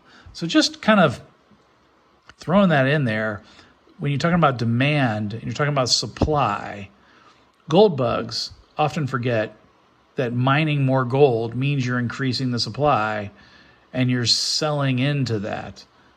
All right. So that's an argument against Bitcoin, but also maybe a counterpoint to gold and silver. Man, this is going forever. I'm so sorry. Well, I'm not really sorry. I'm enjoying the hell out of this. So if you're watching, you're not watching, you didn't hang on. All right, God love you. Arguments against Bitcoin, ownership structure. This is an interesting argument that Frank Gustra made against Bitcoin, that the argument structure is poor and that private keys are confusing and they're difficult to understand and scary. And the gold is simple. You have it in your hand and it's simple. You either own the gold or you don't own the gold. It's physically in your hand and you own it. That is true. I would agree. I can't argue against that. Gold is simple and Bitcoin is confusing. You have to understand Bitcoin. You have to understand the private keys. You have to understand the public keys. It's not that hard, but it does trip people up. And people like Peter Schiff have lost their Bitcoin because they didn't understand what they really were doing, what they really had. And so I think that that is a true argument, but it's kind of like an argument from ignorance, which is a logical fallacy. So like, are you going to argue that you don't know what you're doing, therefore it's a bad thing? I don't like it. I don't like that argument. But it's true. I don't expect my mom to understand public-private key encryptions. I don't expect her. So if I'm buying, my mom is not going to get Bitcoin, right? She's not going to get it. So what are we going to do about that? And I want to go into public-private key explanation. I want to talk about this. This might not be very valuable, but I think it is. I think it's important that you guys kind of understand some generic Bitcoin. So, and let me introduce, I'm going to take 5 minutes. Take 5 minutes to hear SilverSurfwax explanation of public-private key technology. It's kind of important. Okay, public-private key explained. Basically, here's the problem that cryptologists were dealing with back in the day.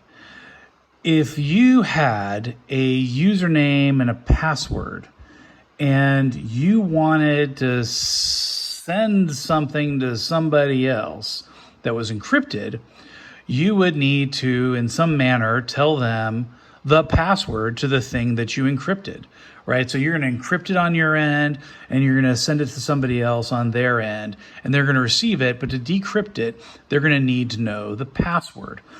So you're going to have to tell them the password in some manner, some out-of-band manner. You're going to call them and tell them what the password is over the phone. You're going to send a letter and you tell them what the password is over the phone. Or maybe you send a separate email and say, hey, here's the password, right? But then if anyone else, if you want to send this thing to 5 people, you don't want to send 5 people the same password, because then all 5 people know the password, and then your security model is such that 5 people know the password, so they could share it with somebody else. So how secure are you to know that they're not sharing passwords with somebody they shouldn't be sharing a password with? And if you get up to like 30 people, it gets crazy, because now 30 people know the password and 30 people have the thing and 30 people can decrypt it, but they might forward it to somebody else and give them the password. You've lost control over security, right? So this whole sort of mesh environment starts to come out, right? If you were to send that individual document encrypted with a separate, different password to 30 people, now you've got to manage 30 passwords that you just had to create and send out of band to everybody else. So these dudes named Diffie and Hellman came up with this idea. And it was a mathematical idea that allowed you to send something to all these people, 30 people at the same time. And they were all able to decrypt it with their own key without you even having to send that password to them. And here's how it worked. It was a public-private key pair. So here's the idea. You have a private password and you have a public address. Think of it like your email address versus your private password. But that email address is a number that's mathematically related to your password. So when you know somebody else's public address and you encrypt it with your private password, your private key, they will be able to mathematically decrypt it with their private key because they're mathematically related. And so this allows me to send out a file, let's say, encrypted. I encrypt it. If I know who you are, I know what your public key is. I encrypt it with your public key, and you're able to decrypt it with your private key, and 30 other people are able to decrypt it with their private key, but it's a different password. It's a different private key because when I encrypted it differently for each individual. So this public-private key technology got around the problem of individual passwords. And that's exactly what Bitcoin is based upon. It's based on public-private key pairs. So what happens, you have a public address for your Bitcoin. Your Bitcoins are stored at your public address. Only your private key can decrypt it and allow you to move your Bitcoins. Pretty straightforward. So if you have your private keys, then you have the ability to manipulate your Bitcoins, which are on a public ledger anywhere. So all you have to worry about in Bitcoin is your private keys, and you're able to get access to your public address where your Bitcoins are stored. These public and private keys are, like I have written out, 32 bytes or 256 bits, which is just 32 different letters for your private key. And your public keys are a little longer because they are, oh my gosh, the size of the universe, atoms in size. But you can hash it down to 20 bytes or 20 letters. So your public address will be 20 letters, which is a lot of letters to remember. If so, you don't really remember them, you just copy paste. And your private key is 32 letters. You don't really remember them. You just copy paste.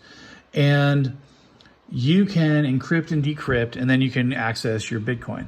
So knowing your private or your password and your public, which is like your email address, you can operate in Bitcoin. And that's it. It's pretty straightforward. It's pretty simple. But it's kind of important to conceptually understand that you can't guess this, right? You can't guess that private key, which is just crazy amount, 256 bits, is 256 power, or just an astronomical number, bigger than you can imagine. And the number of public addresses are even bigger than you can ever imagine because it's more than the number of atoms in the universe. The number is so huge. So the ability for somebody to be able to hack or get into randomly guess a Bitcoin public and private key pair is so astronomically infeasible that it's not even worth talking about. So the idea that Bitcoin is weak is just a poor argument. And you can research Diffie-Hellman encryption. You can research Bitcoin's implementation of it, and go ahead and argue with me in the comments about it. But I think anyone's kind of arguing, hey, Bitcoin is easily hacked or something like this. No, it's not. Let's stop talking about that. Okay, moving on to the next argument against Bitcoin, because I think that particular argument is a weak argument, that it behaves like a growth stock versus a store of value. And, maybe Bitcoin is behaving like a growth stock when some news happens, when China says they're banning Bitcoin or Elon Musk tweets something. People are speculatively dumping their Bitcoin or buying their Bitcoin or buying Dogecoin based on somebody's belief. And I think that is kind of the hype and the trend and the behavior of a volatile market who's concerned about short-term value. And I think that, growth stocks, by the way, have, in recessions do pretty poorly because there doesn't appear as there's going to be a lot of growth in the growth stock when the recession happens. So is Bitcoin like a growth stock? Is Bitcoin going to behave badly in a recession? I don't know. I don't think anyone knows. Bitcoin hasn't experienced that. So we just don't have data to argue that. I think hopefully the last and final argument against Bitcoin is that Frank Gustra, he argues against Michael Saylor's 200% increase per year, which I think is a fine argument, but he doesn't like where Michael Saylor chooses to measure that from, because he's choosing, when Bitcoin was $1. And I don't really think any of that matters. I mean, Bitcoin is done exceedingly well throughout the entire. If you've owned Bitcoin, there is no time in the history of Bitcoin where if you've owned it for more than 4 years, that you're not in profit. So if you've owned, and through any time in Bitcoin's history, if you've owned it for 4 years, it has been worth more than you paid for it. So do that. Own Bitcoin for 4 years and see what happens. Because I think, the past is not a guarantee of the future, but might rhyme, as Warren Buffett says. Okay, I was paraphrasing. All right, so let's use arguments against gold. Interesting, right? So here I am. Look at this, gold on the table. Any question of whether SilverSurfwax likes gold? Any question of whether SilverSurfwax likes silver? Arguments against gold. Let's talk about it. Gold is not used as money. Man, that is a strong argument. That hurts, right? Doesn't that hurt? Gold is not used as money today. Despite this 3,000 year reign, or 12,000, 6,000 years, whatever you want to say. Oh, gold. I mean, Mike Maloney, man. Gold is not used as money. As much as you want us to call gold money, we're not using it as money today. That is a strong argument against gold, and we can't debate it. And I can honestly say I purchase more things with Bitcoin than I do with gold. The only thing I can purchase with gold is cash that I know of, that I've used it for. And that is rough. That does not feel good. It's gold and silver. And I've got a lot of gold and silver, and I don't like hearing that, but I think that's a true and strong argument. You can counterfeit gold and silver. I think that is true. There's counterfeit silver, there's counterfeit gold out there. I think that's a somewhat weak argument because I think for most part, the dealers or the coin stores are relatively reputable, and they know how to test for it, and you know how to look for it, and you know if it feels right, you know if it sounds right. You've got acid tests, you've got gold resistivity tests with your Sigma Analytics Pro and whatever. I don't have one of those, but I want one bad. And you can do a specific gravity test. There's a lot of ways to test for counterfeit gold and silver, but it does make it difficult to exchange, especially when there's so much value in a gold coin. When it's $2,000 in a gold coin, and you're going to have to do a specific gravity test on it or have a Sigma Analytics Pro to see if it works, right? There is an argument that you can counterfeit gold, but you cannot counterfeit Bitcoin. You cannot fake it, right? So it's mathematically proven, right? So the argument against gold that you can counterfeit it if you're a Bitcoiner, I think that is true. I think it's a weak argument, but it's a true argument. So I'm going to give the Bitcoiners that argument on there. And paper gold. I think both sides agree that paper gold and its derivatives, right now, there's a big, strong argument in the gold bug community, in the silver bug community, that, hey, is there enough silver or gold to back up that paper, or if you don't own it, if you don't hold it, you don't own it argument. And so I think the gold bugs agree that paper gold in the gold community is not a good thing, and those derivatives and that paper could be manipulating the price or causing problems within the gold community. I think gold bugs agree, and I think that's somewhat self-evident. We'll go into some of that a little bit in a second here. Additionally, that the supply of gold is not limited.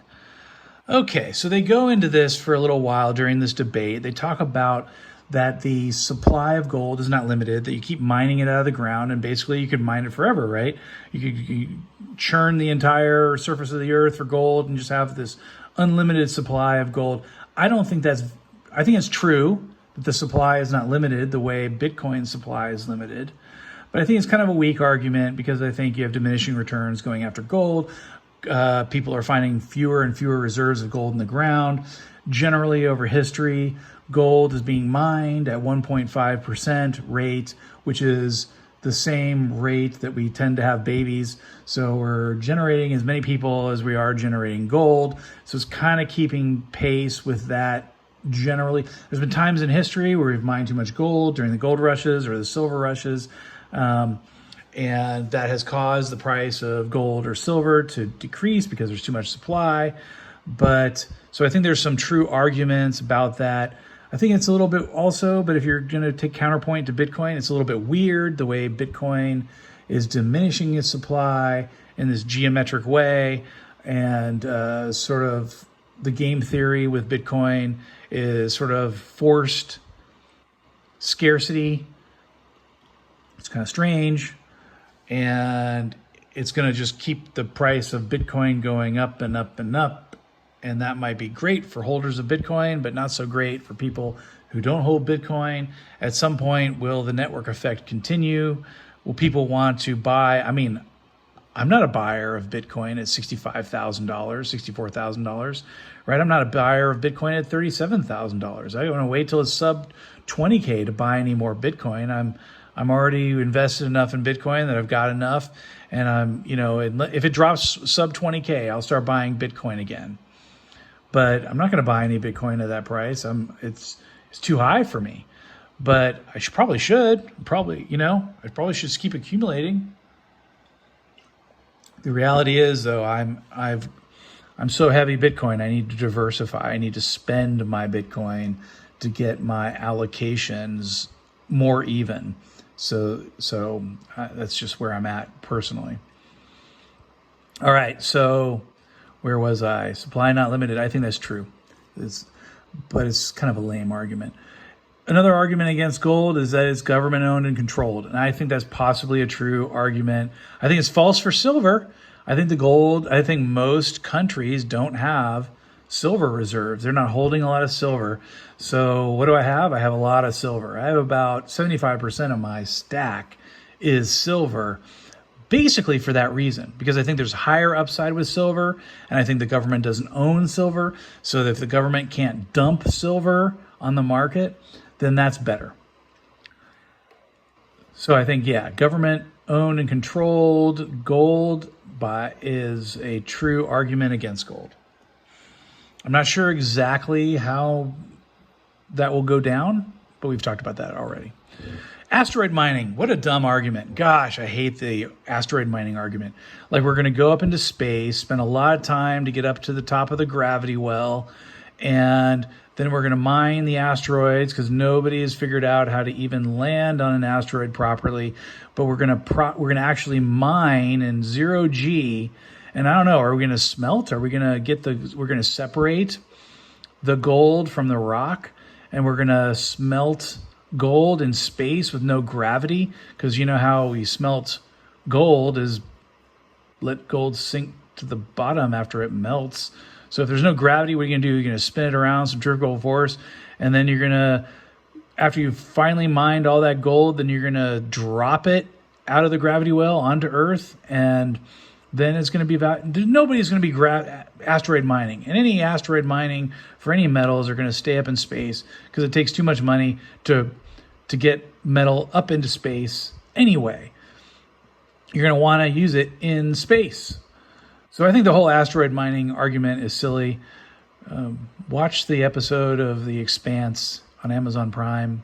This is not an endorsement. This is not a paid advertisement or endorsement. But man, watch episodes of The Expanse. They cover at least some of these concepts, I guess, pretty well, I think. But yes, the whole asteroid mining argument for gold as an argument against gold, I think is just terrible. Just terrible argument. All right. Central banks manipulate gold. We've talked about this. Yes, I think the argument against gold is that central banks can manipulate it and they own a lot of it. But that also means the argument against that, the counter argument anyway, is they won't destroy gold's value. If they own a bunch, why would they screw it up? They at least want it to maintain some value because they have a lot of their reserves in gold. So the counter argument against that argument is, hey, why would central banks screw themselves? They're going to do whatever they can to make sure that gold continues to have value. So it may be a true argument that the central banks can manipulate gold, but that may be an argument in favor of gold. All right. And another argument against gold is that gold was confiscated in the past by central banks. And I think that's historically true. What happens to your gold? What happens to your return on investment in gold when it gets confiscated or becomes illegal? I mean, it could be that same argument could be used for Bitcoin. Confiscate your Bitcoin or make it illegal to use Bitcoin. But it actually happened with gold. Can you believe that? Can't believe people aren't rolling over in their grave and constitutionalists and founding fathers. How is it never? How did the Supreme Court never get the argument about going off the gold standard? How did that happen? How are we in a scenario just because the politicians decide to get rid of the gold standard and make the Banking Act and create the Fed? I mean, I'm blown away, still blown away.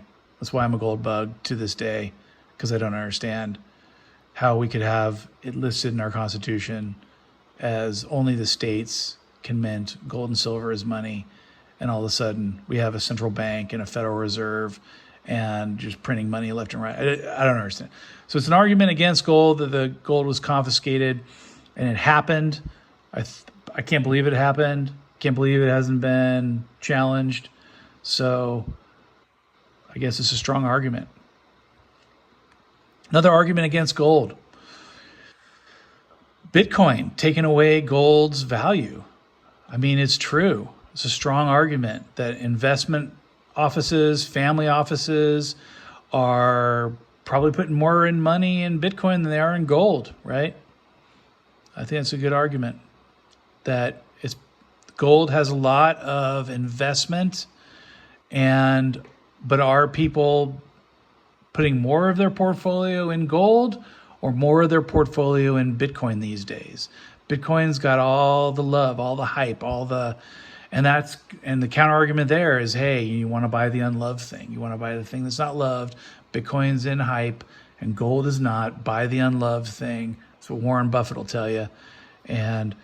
But it's an interesting and strong argument that Bitcoin could be taking gold's investment dollars away. And, you got $10 billion to $11 billion in gold, $1 billion in Bitcoin.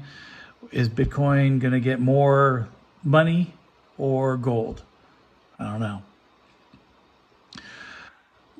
There was an argument that Michael Saylor made. I hated it, that gold invites violence, that, countries have fought each other over their gold, raped and pillaged over the gold. Violence has been incited because they're trying to steal your gold.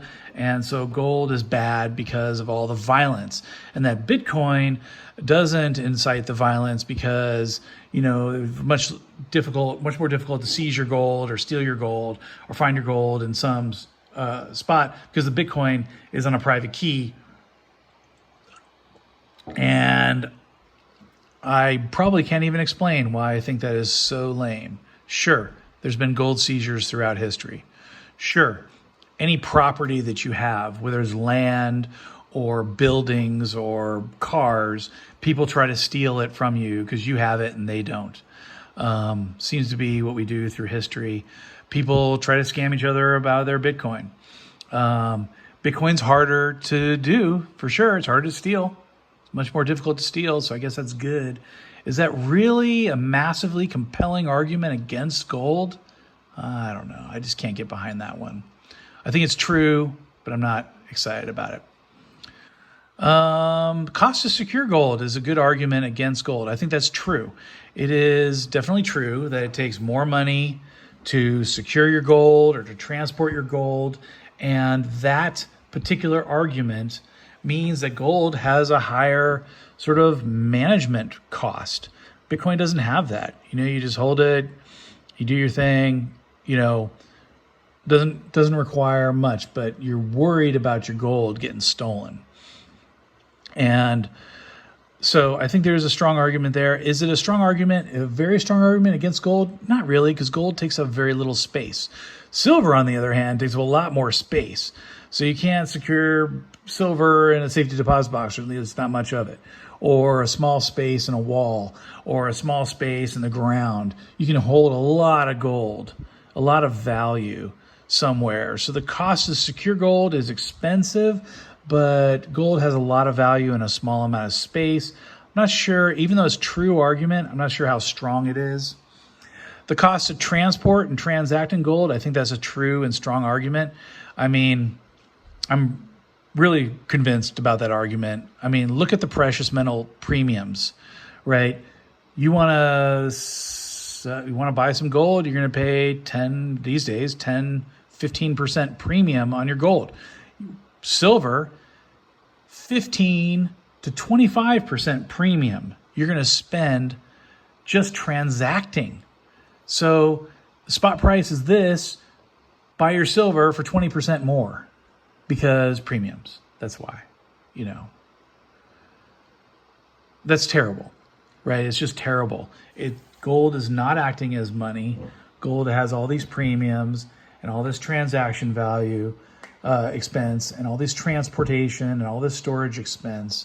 And so that is a pain and it is a negative against gold. I think there's a solid argument against gold and silver. Okay, getting through. Last of them.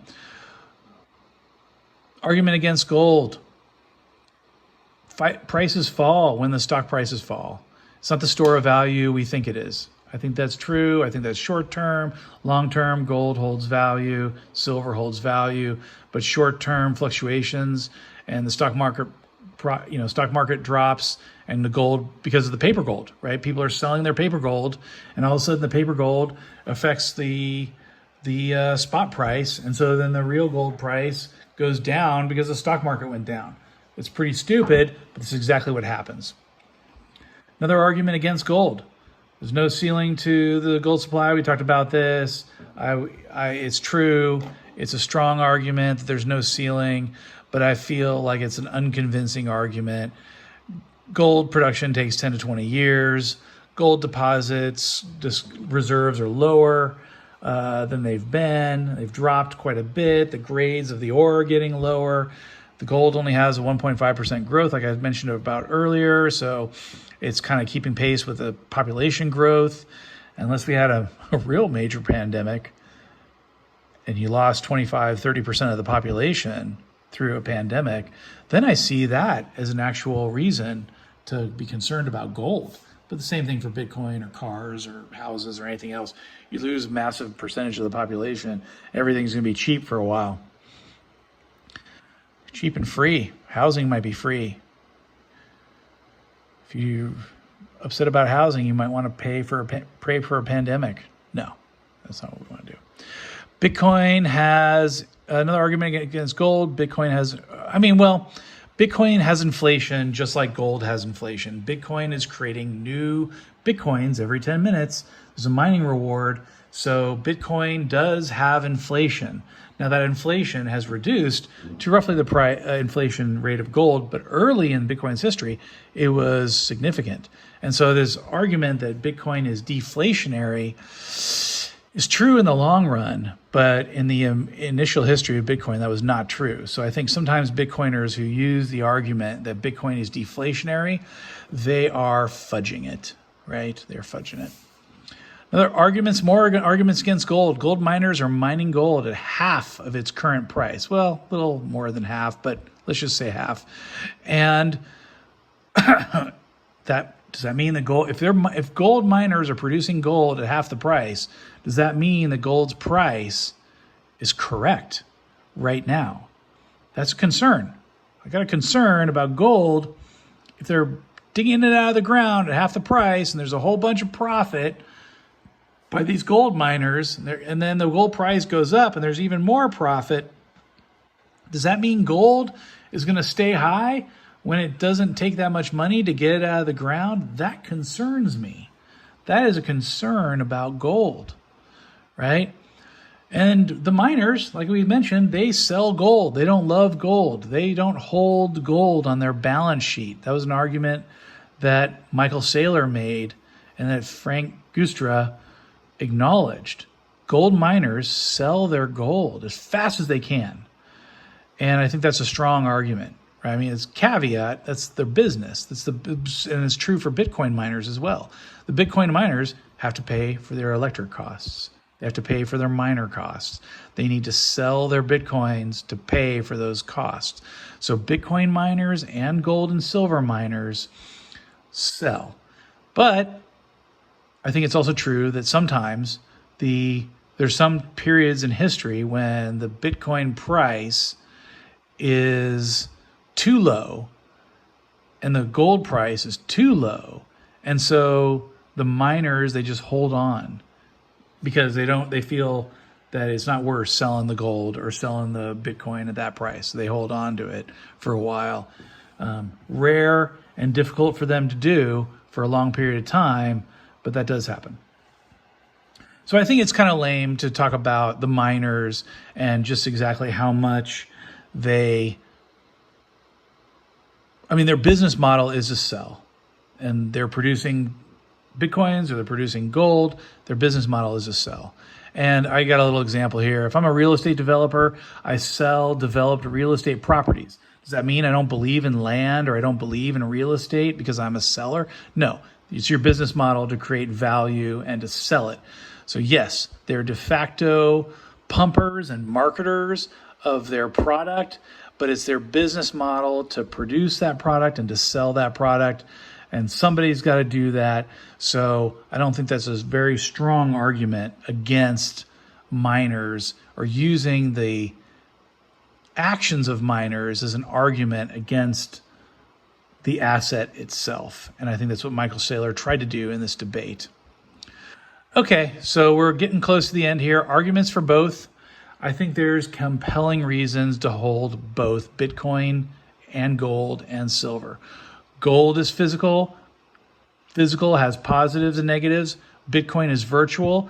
Virtual has positives and negatives. Obviously, the virtual has very little transaction fees, cost, and barriers to sending across the world.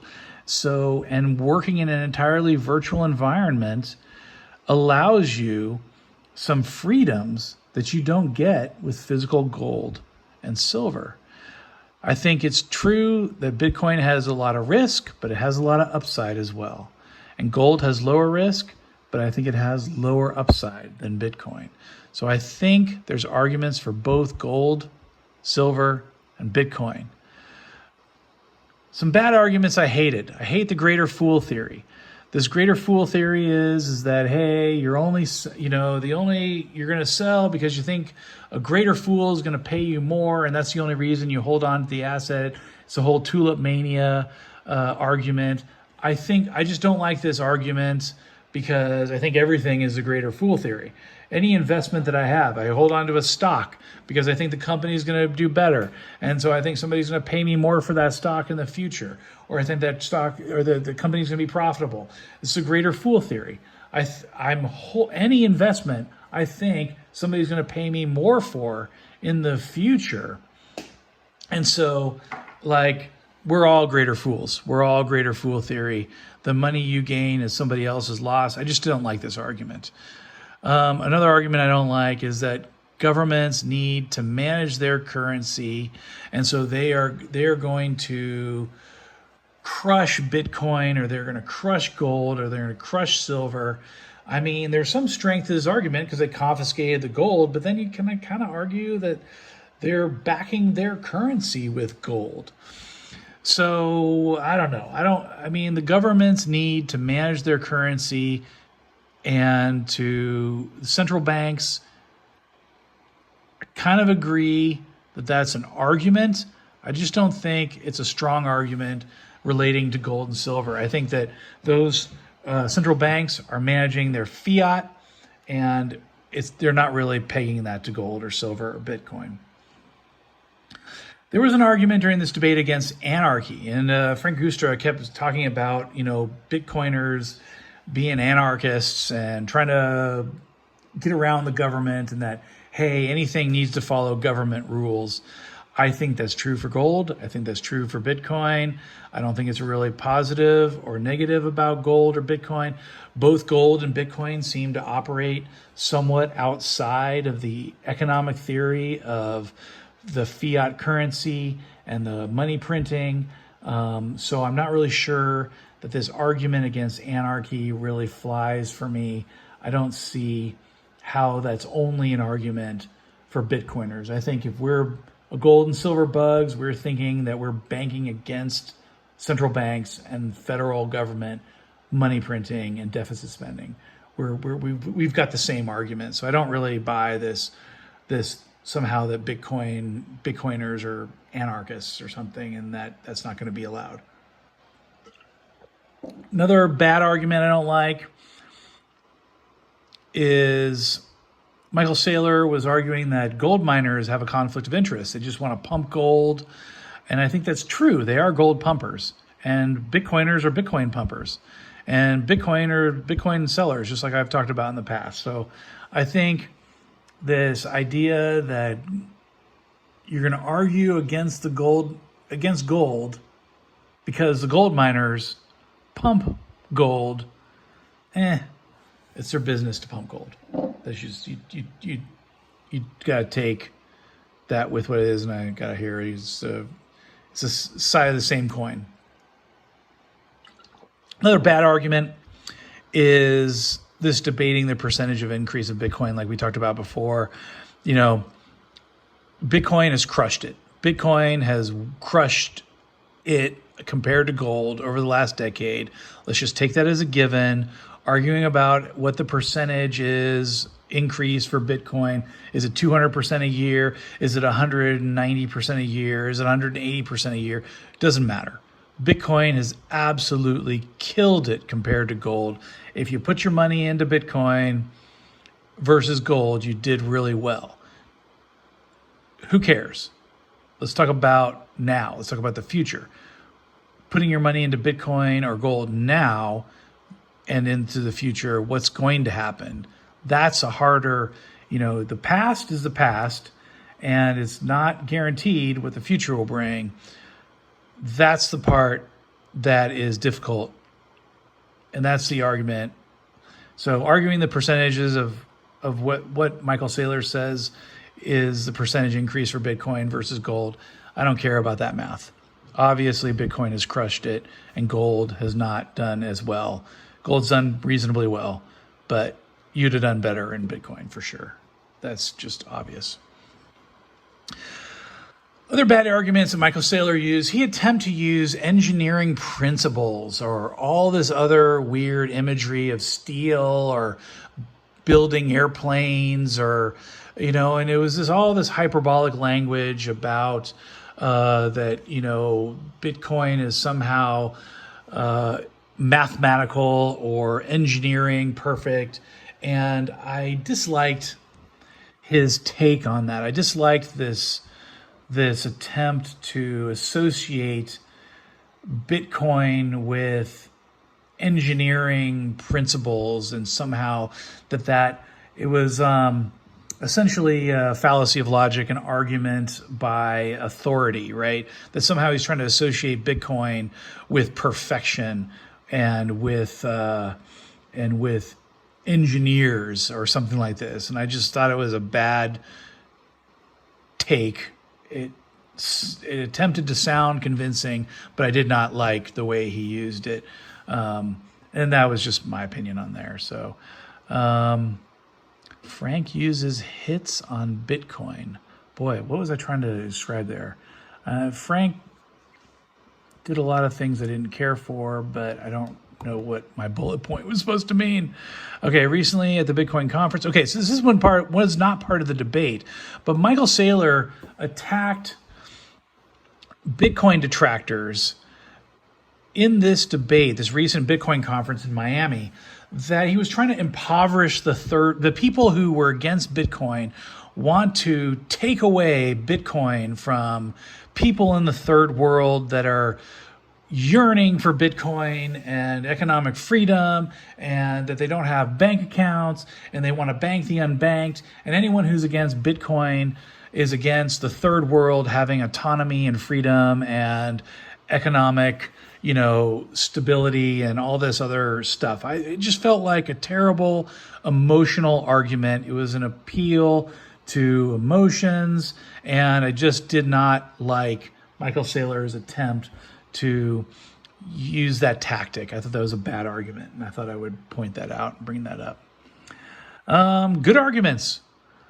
The argument of scarcity, good arguments for gold, good arguments for Bitcoin is that they're mined at either the rate of population or a decreasing rate, deflationary. Both Bitcoin and gold, I think, are somewhat deflationary, or at least close to, or not in even though there is inflation in gold and there is inflation in Bitcoin, that they're roughly deflationary assets, and that's a good argument for both of those assets, and that the scarcity of those assets is a solid argument for both of them. I think that's a good argument. And the additional argument that Bitcoin mining is inelastic in the sense that it's a mathematical predetermined rate in which Bitcoin becomes more and more deflationary. I think those are good arguments. I think there's good arguments about the network effect. You have collectors of gold and silver, you have enthusiasts of gold and silver, you have more people that are interested in Bitcoin. The network effect of anything is going to increase its value. The more people that are collecting, the more the price is going up. The less people that are collecting, like crystal curios. My mom has a bunch of curio cabinets with a bunch of trinkets and crystals. Nobody's buying that stuff. Nobody's buying those crystal bears or crystal pandas or crystal, ballerinas or whatever it is that people are making and buying and putting in curio cabinets. Nobody's buying that anymore. So that investment is worth nothing, right? Nobody's buying Beanie Babies or Cabbage Patch dolls. So the collecting of the network effect is good for gold and silver. It's good for Bitcoin.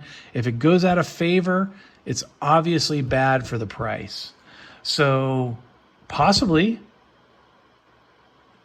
gold and silver trends badly and people don't collect more gold and silver and the price goes down. Possibly it goes badly for Bitcoin and the price of Bitcoin goes down. But I don't think either of those things are going to be the case. I think gold, silver, and Bitcoin, more people are going to collect. The network effect of collectors is growing, and their, baseball cards and other, Frank Sinatra stuff, anything from the 50s, people of that era are losing out on the value because there's fewer and fewer collectors there. So I think that network effect and that argument of collectors, I think it's a good argument, and I think Bitcoin, gold, and silver are on the right side of that trend. I think a good argument for gold, silver, and Bitcoin is that you have advocates like gold and silver bugs say, hey, 10 to 20% 5% or 10% of your investment should be in gold. Real big gold bugs are like 20%. I think Bitcoiners are like, it's all in, baby.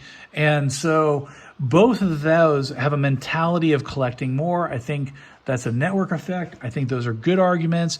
I think people having a higher percentage, I think gold and silver, 50% of your investment, that's not bad.